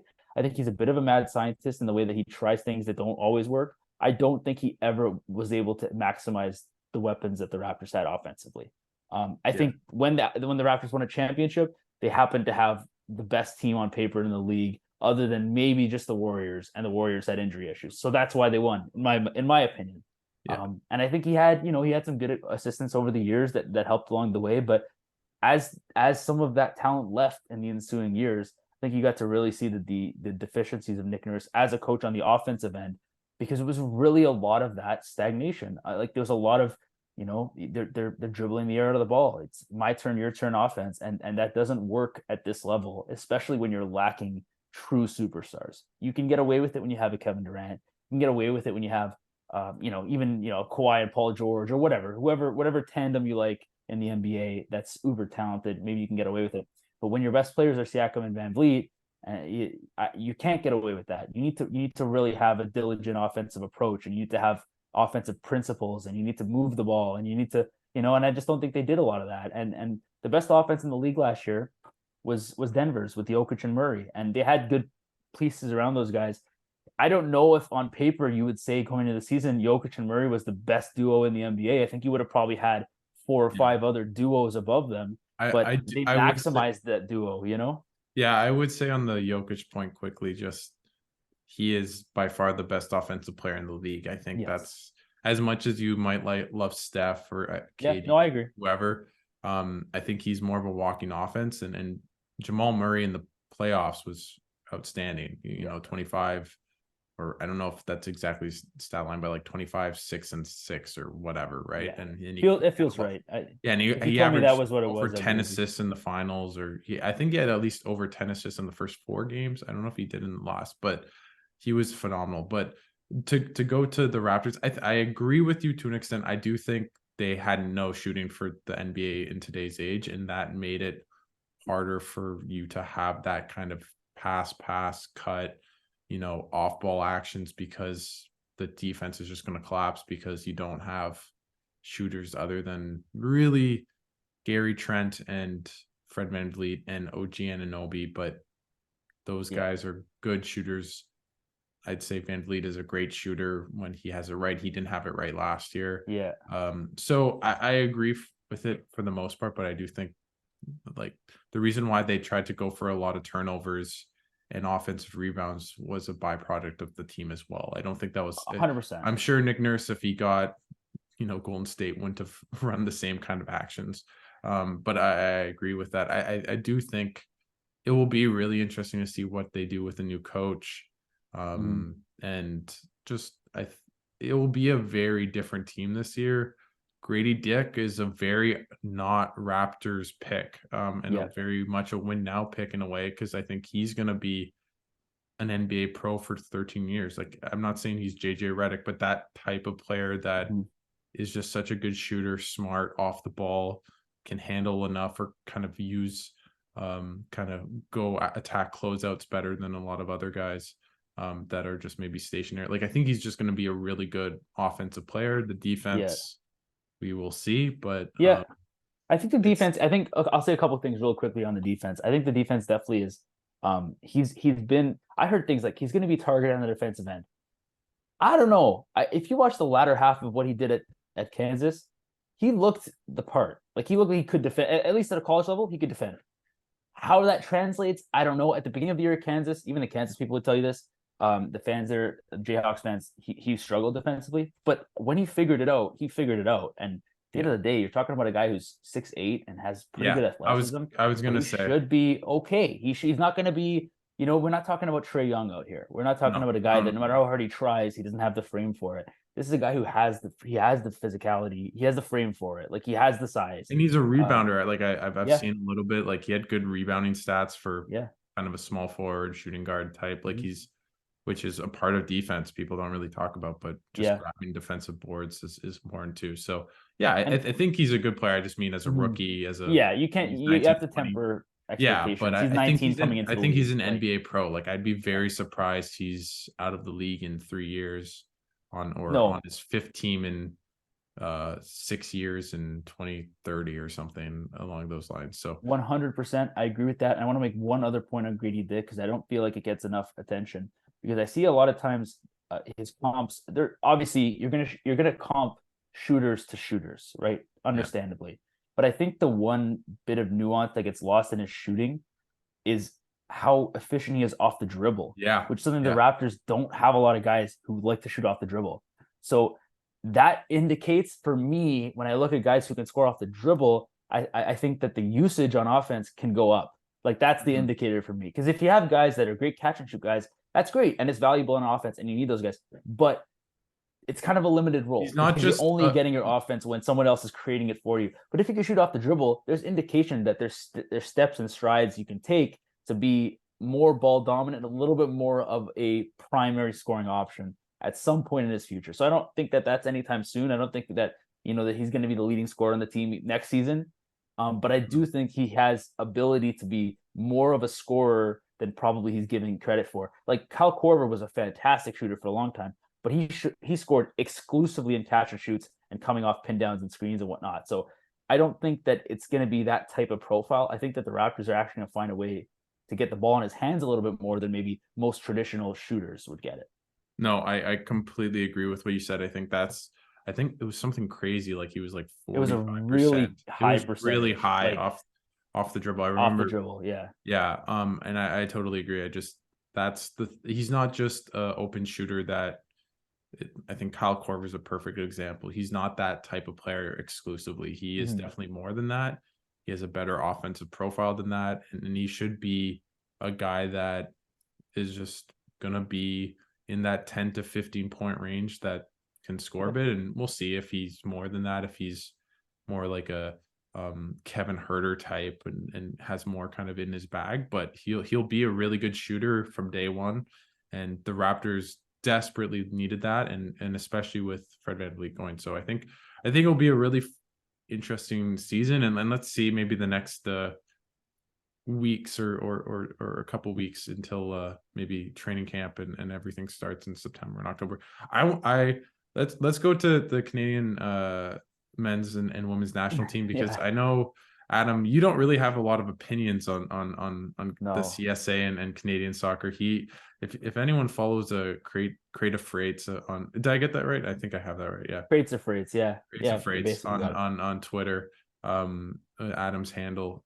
He never talks about Canadian soccer or anything. He's No. basically a sycophant of John Herdman and the CSA. So he's trying to get their job. So but no, in all seriousness, let's talk a bit about Canadian soccer, because they have been in the news a lot for a lot of bad reasons of late. Maybe talk about the most recent one, out of the myriad of kind of newsworthy information we've got in the past year since Canada made the World Cup, and in Canada soccer maybe going bankrupt, and talking about that, and maybe just give the listener, some people that might not know as much about Canadian soccer, Mhm. just an insight a little bit into the CSA, which is the basically Canada soccer, like the federation Yeah. association, like Hockey Canada is Yeah. for hockey in this country. Yeah. So the Canadian Soccer Association and Canada Soccer are, I want to say at odds, but I don't know if that's even the right way to say it. Um, Canada Soccer is contemplating filing bankruptcy, which I kind of thought initially, and I said this to a few friends, might have been a negotiation tactic. So let's backtrack a little bit. Maybe giving some context will help. Um, Canada Soccer has had its most successful stretch on in terms of performance on the field, both on the men's and women's side in the past few years. But all of this is coming after a deal was signed with something called CSB, which is a Canada Soccer Business or Canadian Soccer Business, something along those lines. Yep. which is a Canucks. third party. Yeah, it's a third party, like basically a third party organization that took control of all the media and marketing responsibility for Canada Soccer and pays them an annual fee.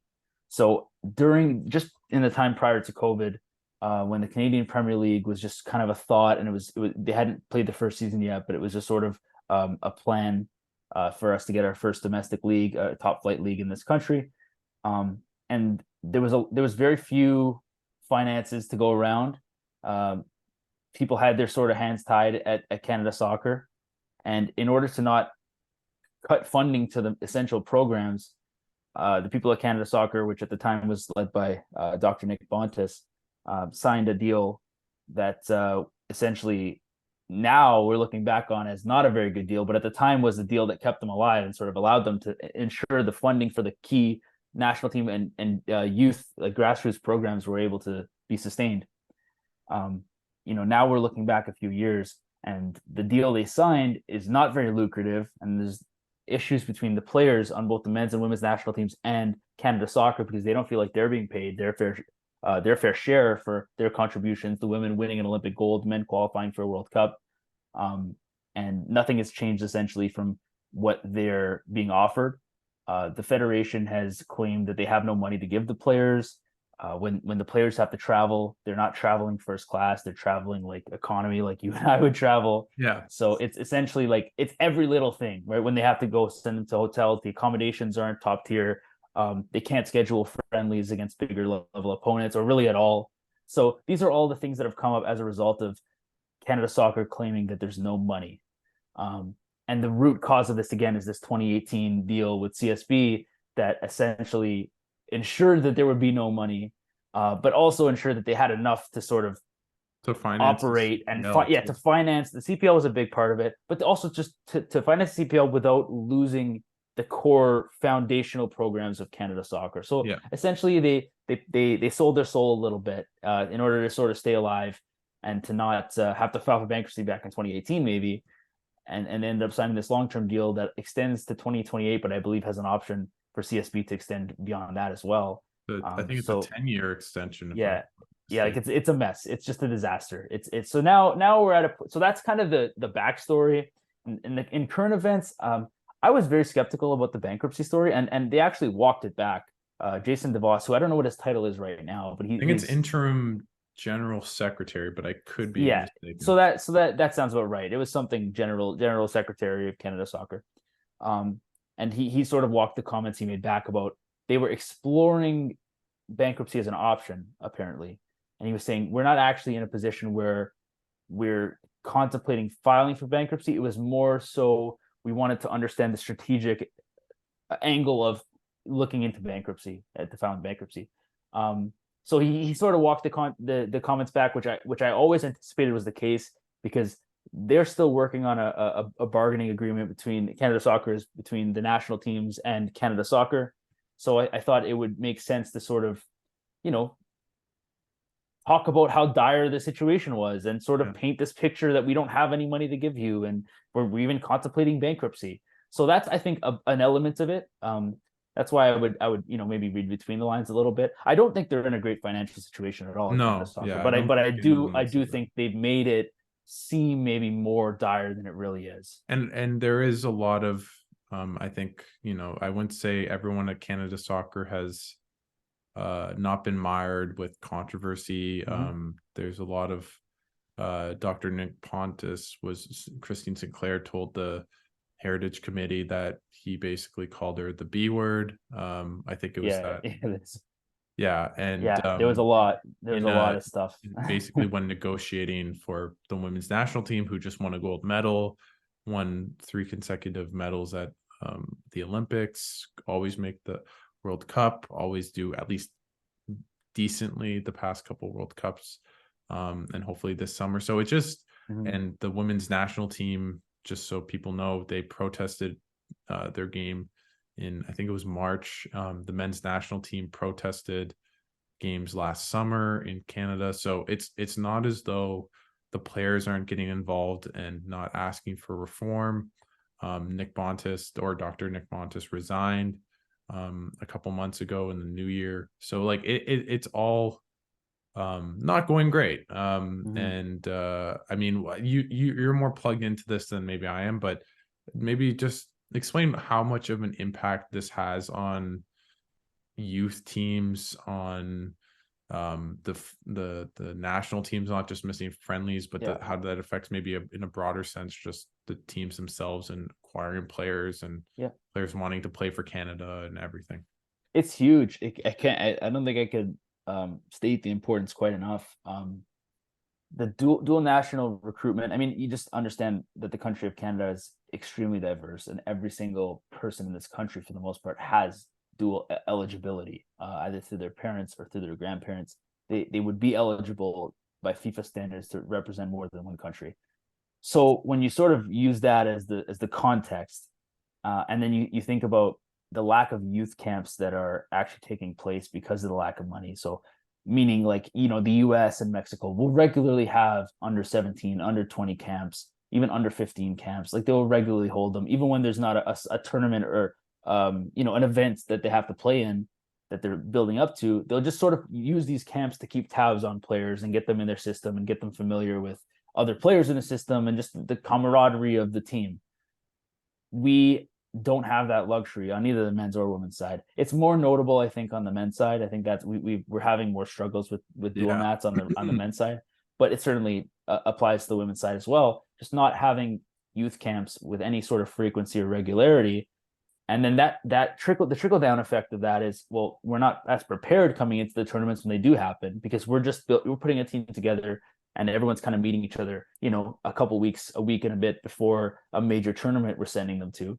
Whereas, our biggest rivals in the region will have this group that's kind of been built over the course of months, and they've had many camps together and they know each other already because they have the funds to fly them all out and get them into camp together and, pay for all their accommodations, yada, yada, yada.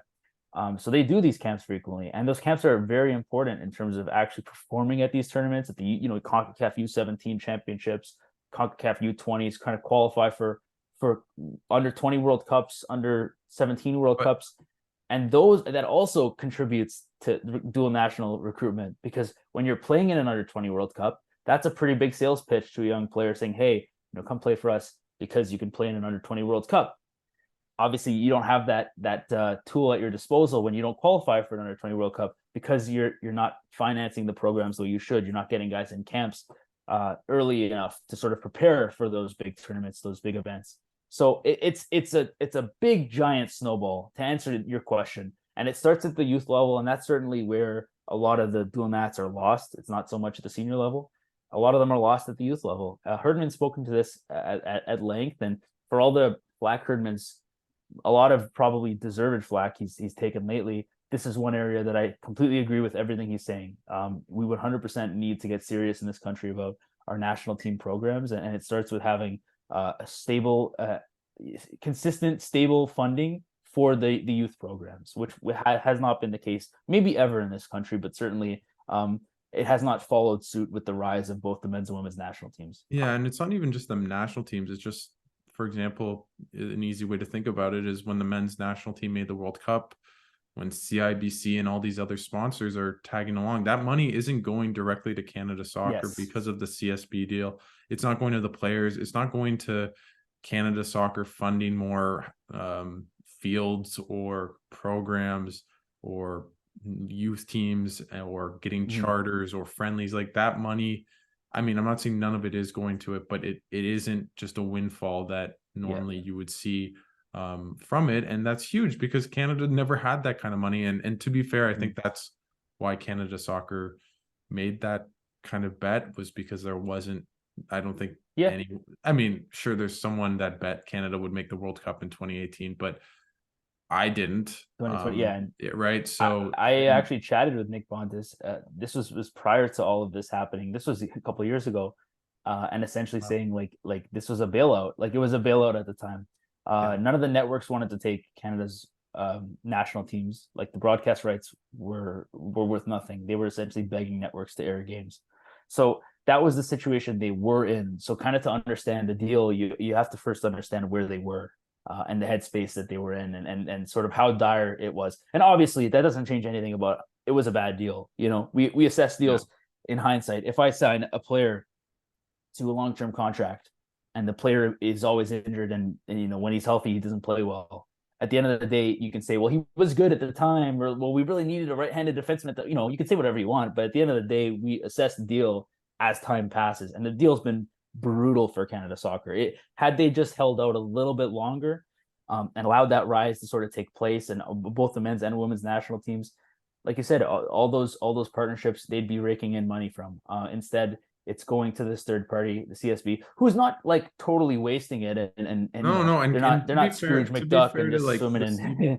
the CPL Yeah, and One Soccer. I mean, for people in our media, I'm friends with a lot of people at One Soccer, great people, and also with the CPL. Like you can see it. We might talk quickly about the Gold Cup team. There's a lot of CPL guys that the ex CPL guys that went through the Canadian Premier League.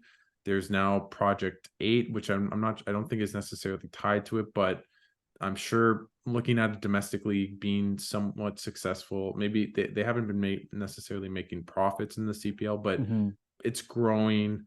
I'm sure that helped Diana Matheson get funding for Project 8. Let's see when that goes up. Hopefully it's by 2025.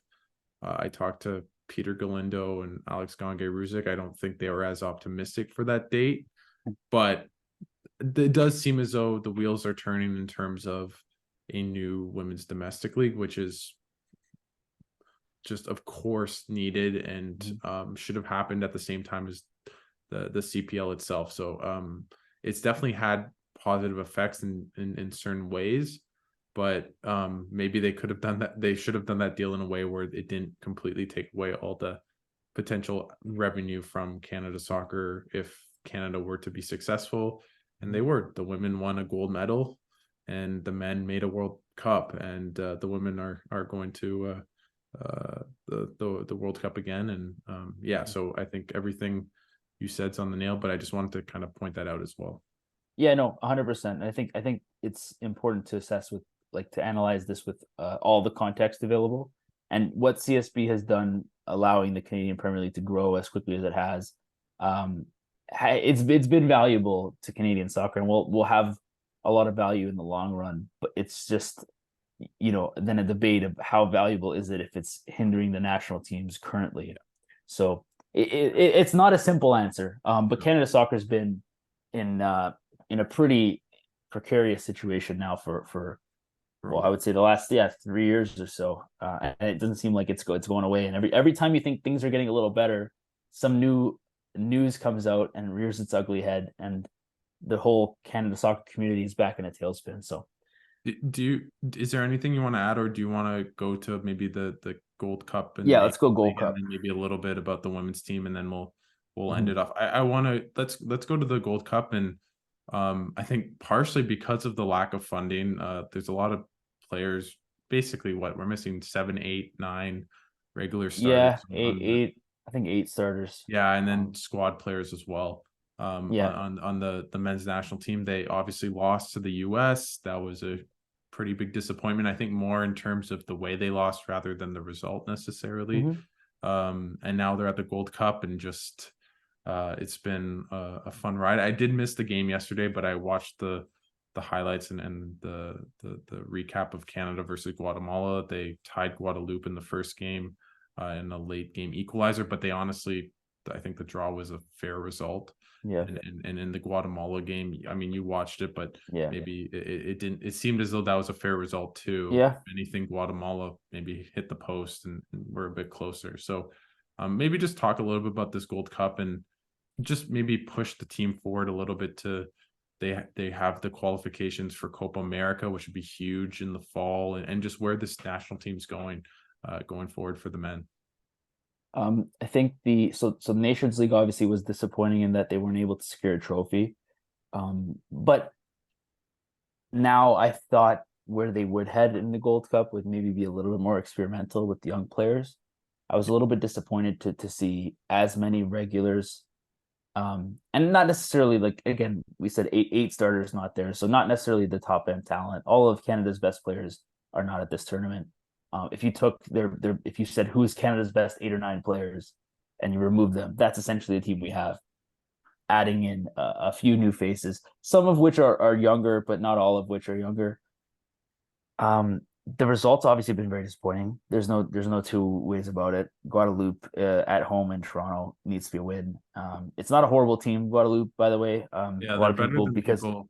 Yeah. yeah, because because it's not a country that they're all that familiar with, we'll probably assume that they should be a walk in the park. But they are. It's a French island, meaning they're all French diplomats, and everyone on that team essentially plays in Europe, or a good chunk of the team plays in Europe, either in the first or second division in France, or in the top divisions of Switzerland or Belgium. So it's not a pushover team. It was still a team that Canada should have beat, especially on home soil.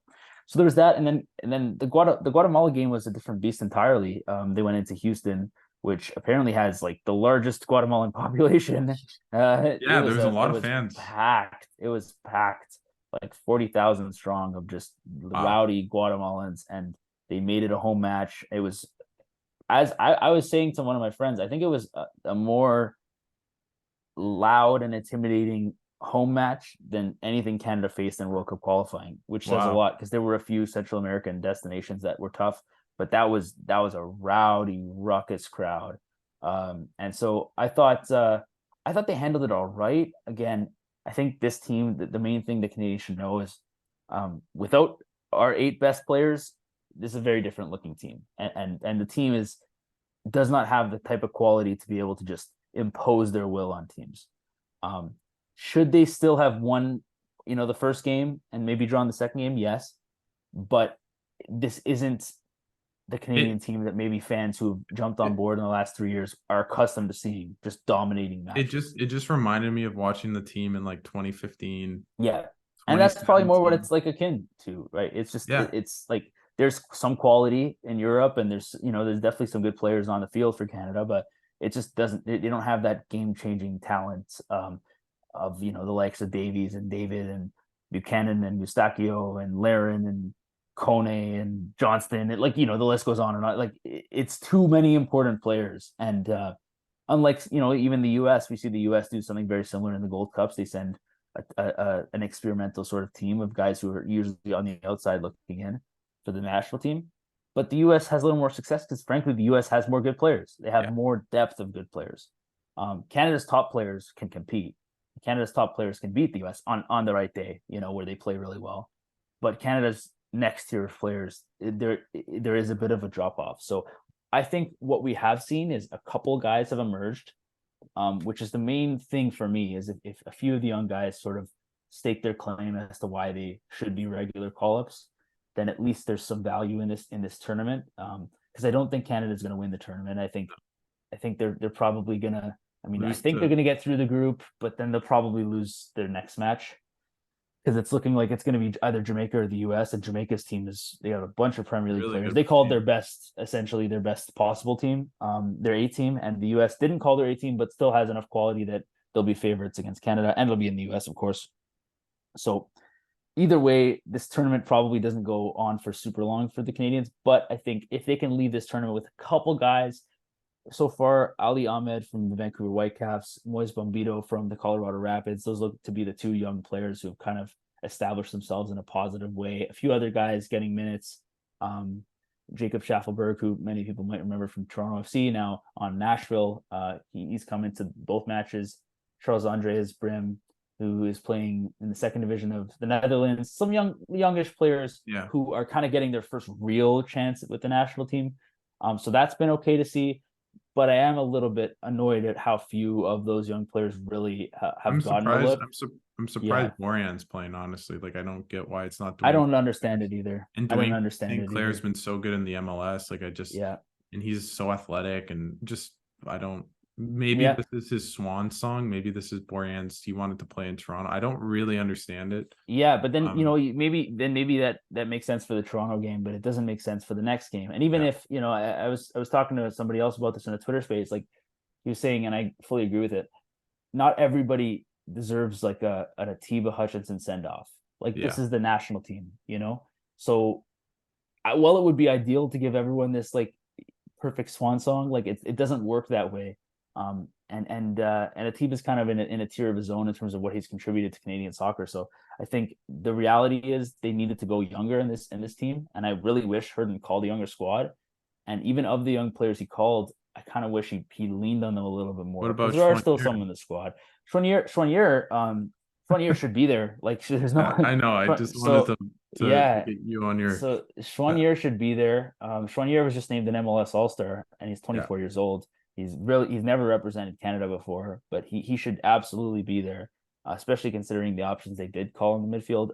I'm scratching my head. We're calling, a player from, and with all due respect to these players, because they are still good players, calling a player from the second division of Belgium, which is Liam Fraser, and Moise Bombito, who's a center back, playing him out of position to play in the midfield, instead of calling one of the guys who's deemed to be one of the best midfielders in MLS, who had never represented Canada yet. So I for me, again, head scratcher. Borjan starting these first two matches over, as you mentioned, Dane St. Clair, but also not even calling Jonathan Sirois, because he would have been another guy that I would have started, not even just brought, but started at some point. He has like 8 clean sheets in his last 9 matches for Montreal, something absolutely insane. Yeah. At 20, he just turned 22 a couple days ago, but like another young player who's producing in MLS, who's getting honors, player of the week honors type thing. Like, it really, for me, I just scratch my head a little bit, because I don't understand what the purpose of this tournament is. They didn't send a team that's good enough to win, and they didn't send a team with many young players to gain experience. So it's kind of like, I just don't understand the purpose, the goal, like what the goal of the tournament was. And maybe it was initially to win, and then Eustachio and Adekube had to be replaced, and maybe then all of a sudden the dynamic changed a little bit. But I think they were naive to think that they could win without, all of their best players, essentially. Yeah. And I think they're kind of, they're reaping the rewards, if you will, of that decision. Like, this is exactly what I expected. The group of players that they called isn't good enough to win this tournament. Maybe I expected to win against Guadeloupe, but like, I'm not overly shocked that they went in and drew 0-0 against Guatemala with that crowd. I really am not that surprised. I completely agree, and I mean, yeah, I think hopefully we'll see, but if John Herdman keeps beating the same drum of old players or Bombito in the wrong position, or just a position he's not playing for club, and has never played for club. like playing right back versus right wing back. Like, that's a big difference. Yeah. Well, I think the criticism on Herdman's fair. Now, I'm not like some people that want him out. Yeah, I think that's too strong, and also it's like, who's gonna replace him? Like, it's both, right? It's the grass is not always greener. So I think basically since the second game of the World Cup, and you could argue the first game because of the penalty, I will always say Jonathan David should do that. Take that penalty, sorry. But I don't think he's been very strong. I don't think he's been tactically kind of equipped, and he was the exact opposite for basically all of qualifying. So sometimes, teams regress. This team's also been now not boycotted, but it's not the same team in terms of how they're reacting and interacting with the CSA. Herdman has to manage that. Maybe they don't feel as gung-ho with him because he's kind of in between the two. So anyways, my point being is, sure, he hasn't done well compared to maybe what we thought going into the World Cup, but he got the team to the Nations League final. They beat Panama in a pretty convincing manner, considering. I think they'll still be favorited to make the Copa America, unless they maybe play a Jamaica or a team of that ilk. I think that might be tough, but depending on the draw, but they should still be all pretty prepared for the World Cup, and we'll see who he recruits. Hasn't been as successful with like Aiden Morris and others, but I wouldn't say he's had people kind of slide out of his grasp, other than maybe a Mitrovic, Stefan Mitrovic, who people might not know, but he's playing for Serbia now, and probably would have played for Canada if it wasn't for the youth camp. So is there anything else you want to touch before we go to the women's team? No, not a whole lot. I think we can hop to the women's team. Now I obviously have such an affinity for the women's team. They really got me into Canadian soccer. I remember I was actually living abroad, but watching Christine Sinclair, that game, I actually stayed longer at school to see it go. And then obviously know what happened with in extra time and everything, but in 2012 in London. Yeah. But maybe just talk about this team quickly before we end this mega pod, in terms of just how this team is shaped up going into the group, into the World Cup. They're in a tough group. Like, they don't really have any minnows. They have Ireland, Australia, and Nigeria. Nigeria tied them in Canada last summer. So just talk a bit about the team, and maybe what you expect going into the World Cup. Yeah, the team has quality. Last World Cup, I remember being very disappointed with Canada's performances. And just feeling like they left a lot on, like they left a lot of their more skilled players maybe off the squad, or maybe not even off the squad, but not in the 11s. I think they leaned a lot on their veterans in the last World Cup, the people who had sort of got them through to that point, and maybe there was a criticism of being overly comfortable with your familiar faces. And I just thought they were a little old. I thought they were a little old, that they were step slow. I thought they were technically a step behind, and they got exposed in that World Cup. Then they seemed to figure some things out in the Olympics, and it all kind of clicked. But I've said this about the women's program, and I've gotten some flack about it at times. I think we've fallen behind on the women's side. I think Canada was a genuine superpower on the women's side, up there with the US, a tier below, but just like good enough that they could compete and maybe win occasionally. But I think technically, as the European federations have invested in soccer, specifically on the women's side, because they've always invested in the men's game, but as they've sort of seen this more lucrative opportunity on the women's game, and they're starting to sell stadiums out for women's Champions League games, and so there's an investment in that part of the game. Yeah, the Euro is like huge tickets for the women's Euros. So it's like Europe has really taken women's soccer seriously. I think the big advantage that Canada and the US had for so long was that they were the only two countries that really, I mean, Sweden, there were a few, but there were very few countries that really invested in women's soccer. And Canada happened to be one of them.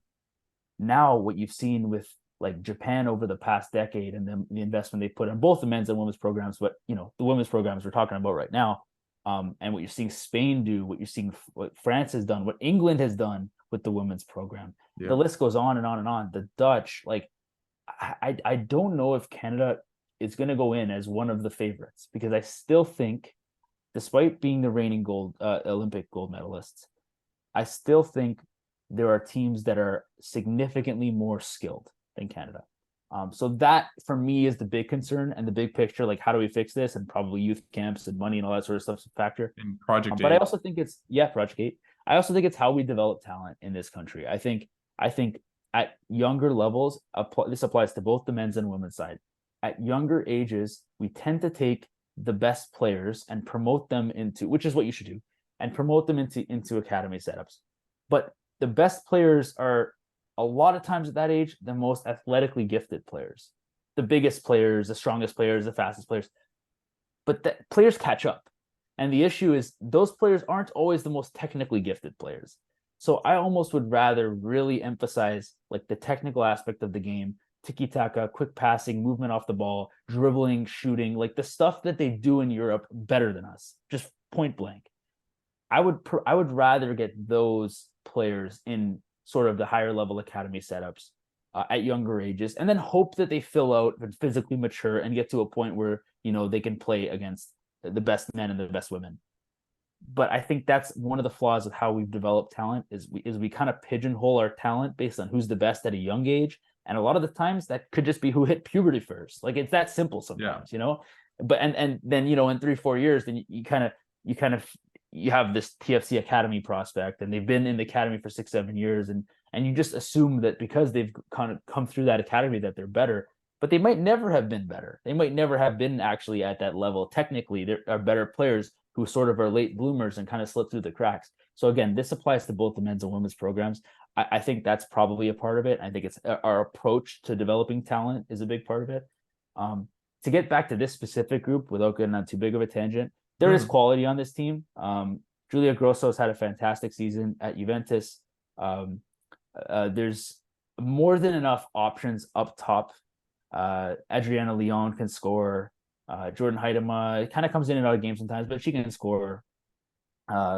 Vance can score. So there's, I mean, I don't know if Sinclair is going to be somebody that they can rely on at this point, but they have people who should be able to score. Sinclair has tucked more into the midfield in the last couple of years, which I think is a position that really suits her. And she still has a lot of strength on the ball. Yeah, kind of like a number 10. Yeah.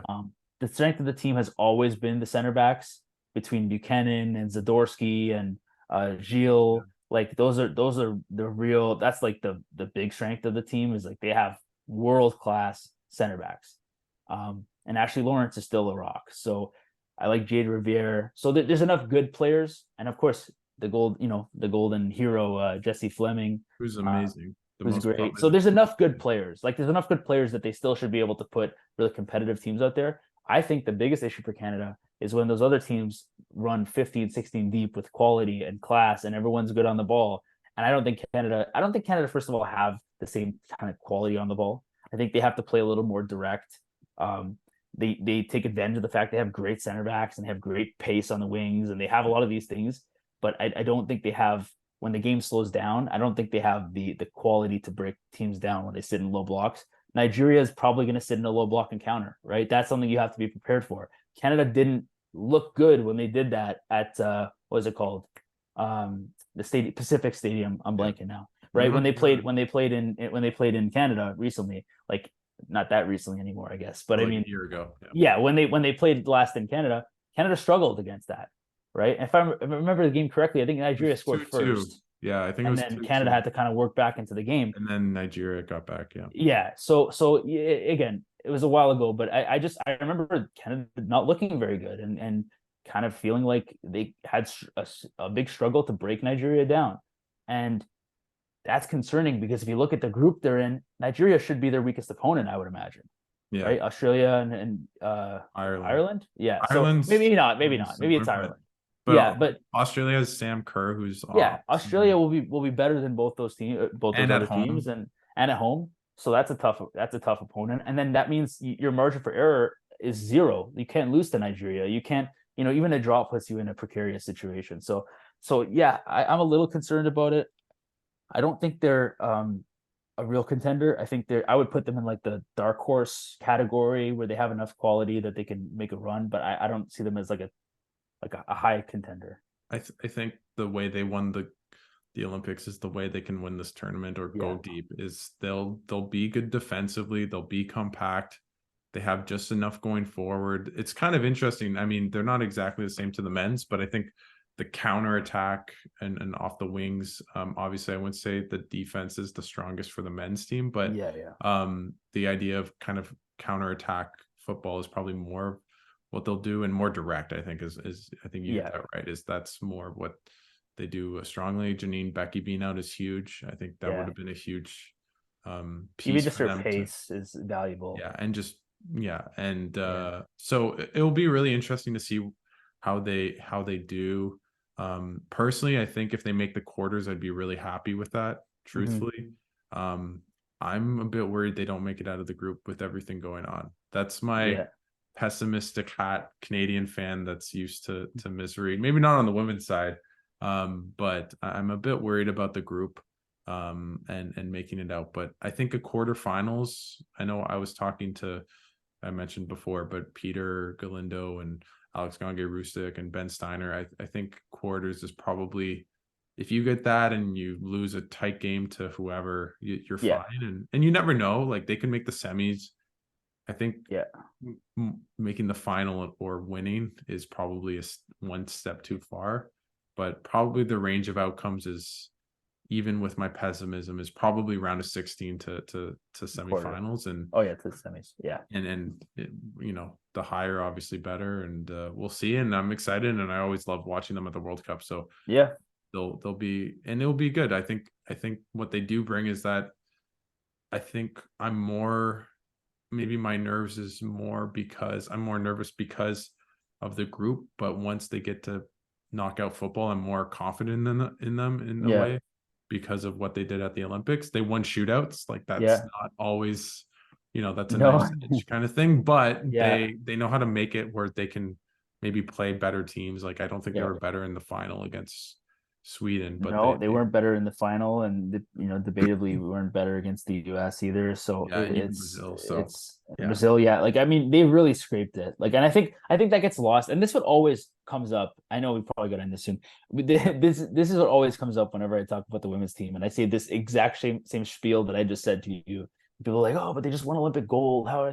I like people think I say it in a disparaging way. It's completely the opposite. I say it in like like it's like when you can recognize that I think we're resting on our laurels a little bit, yeah. Like I think we're I we're think that's like, oh, but perfect. we won the Olympic gold. It's like, yeah, but like how did we win the Olympic gold? Did we win because we just like Spained in a Euro and we just dominated everyone and had No, 70% possession? No, like we won playing counter check football and getting like 3 penalty kick wins. Like again, it's soccer, it's great, it counts all the or same, yeah, and it's the same color. You know what I mean? But like I also think when you have to project long term and big picture, you can where are see we issues going? that are going to become bigger issues in the future, and No, that's my big stressor is like I no. think that I don't want that to be the peak and the only time we've ever lift any silverware. I hope that we can sort of buck this trend and this next generation of Canadian talent actually changes my perspective a little bit, because I do think we're heading kind of on a slight downward slide, and all these other European nations, specifically the European nations, are just completely Mexico even, right? Mexico's put Yeah. a ton of money into Liga MX, the feminine, I don't know what they call Yeah, it, and they've been doing right? better. And the national team, even at the youth level, they just beat the US, if I'm not Yeah, mistaken, in the finals of CONCACAF. So it's and they like, beat us. and they Yeah, beat Canada, right? They came back and they beat Canada. Anyways, this is my point: is that I think that we're not heading in the direction we should be long term on the women's side, and I'm a little bit worried about that. In yeah. what does that mean in 10 years from now? I think the way you have to be to be a Canadian soccer fan is cautiously pessimistic. Like it's going well, but it's also not going well. If that Mm, makes sense, it's the yeah, best. It's the best and worst times, right? Of yeah. times to take that great line. So thanks so much, Adam. I do have some breaking news that you might be interested. As Uh-oh. it's not crazy big, but it looks like Max Domi is going to the Leafs. Maybe just That's your pretty big. instant reaction for $2.5 million. Kyprios, that's what he said. He said sounds like Wow. Friedman tweeted at it as well. So I don't think it's fully confirmed, but it seems more likely than not. Just what do you think of that? I like it. I like Max Domi. I think again it's part of this culture shift of a team that's a little bit more. I don't know. They need nails on that team. They Yeah. need guys who are just nails, and Domi's nails, and his dad was nails too. So I think they need a little bit of that. I mean, obviously, this seems to be a total shift in a swing in the pendulum towards this certain profile and type of player that they didn't have maybe. And this is what happens. You lose to a team like Florida, who goes on to make the Stanley Cup Finals, and you're like, how do we become more like Florida? Right? Yeah. They lose to a team like Tampa, and they're like, how do we become more like Tampa? Like this is just the natural thing you do. Yeah. You look at who beats you, and you just try to like mimic them. So I think that's what this reminds me. This is the type of move that the Panthers would make. All Yeah. the moves they made are the type of move the Panthers would make. All 1 year deals and Yeah. all betting that the salary cap in Gary Bettman's world goes up. Mm-hmm. And I feel like they might be a bit wrong on how much that goes up, but Yeah. we'll wait and see. And thanks so much, Adam, for this great conversation. Always fun.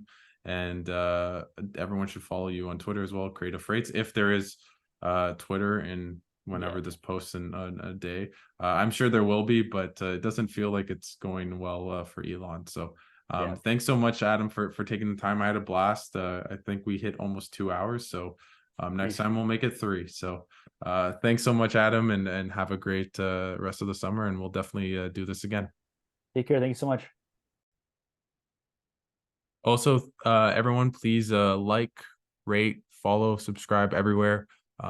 It really helps out the podcast, and I really appreciate it. And follow Alex Adams BTB on Twitter or Behind the Play podcast as well. I'm trying to put a Twitter account together for the podcast as well. So thanks so much, guys, for listening, and have a great rest of the week.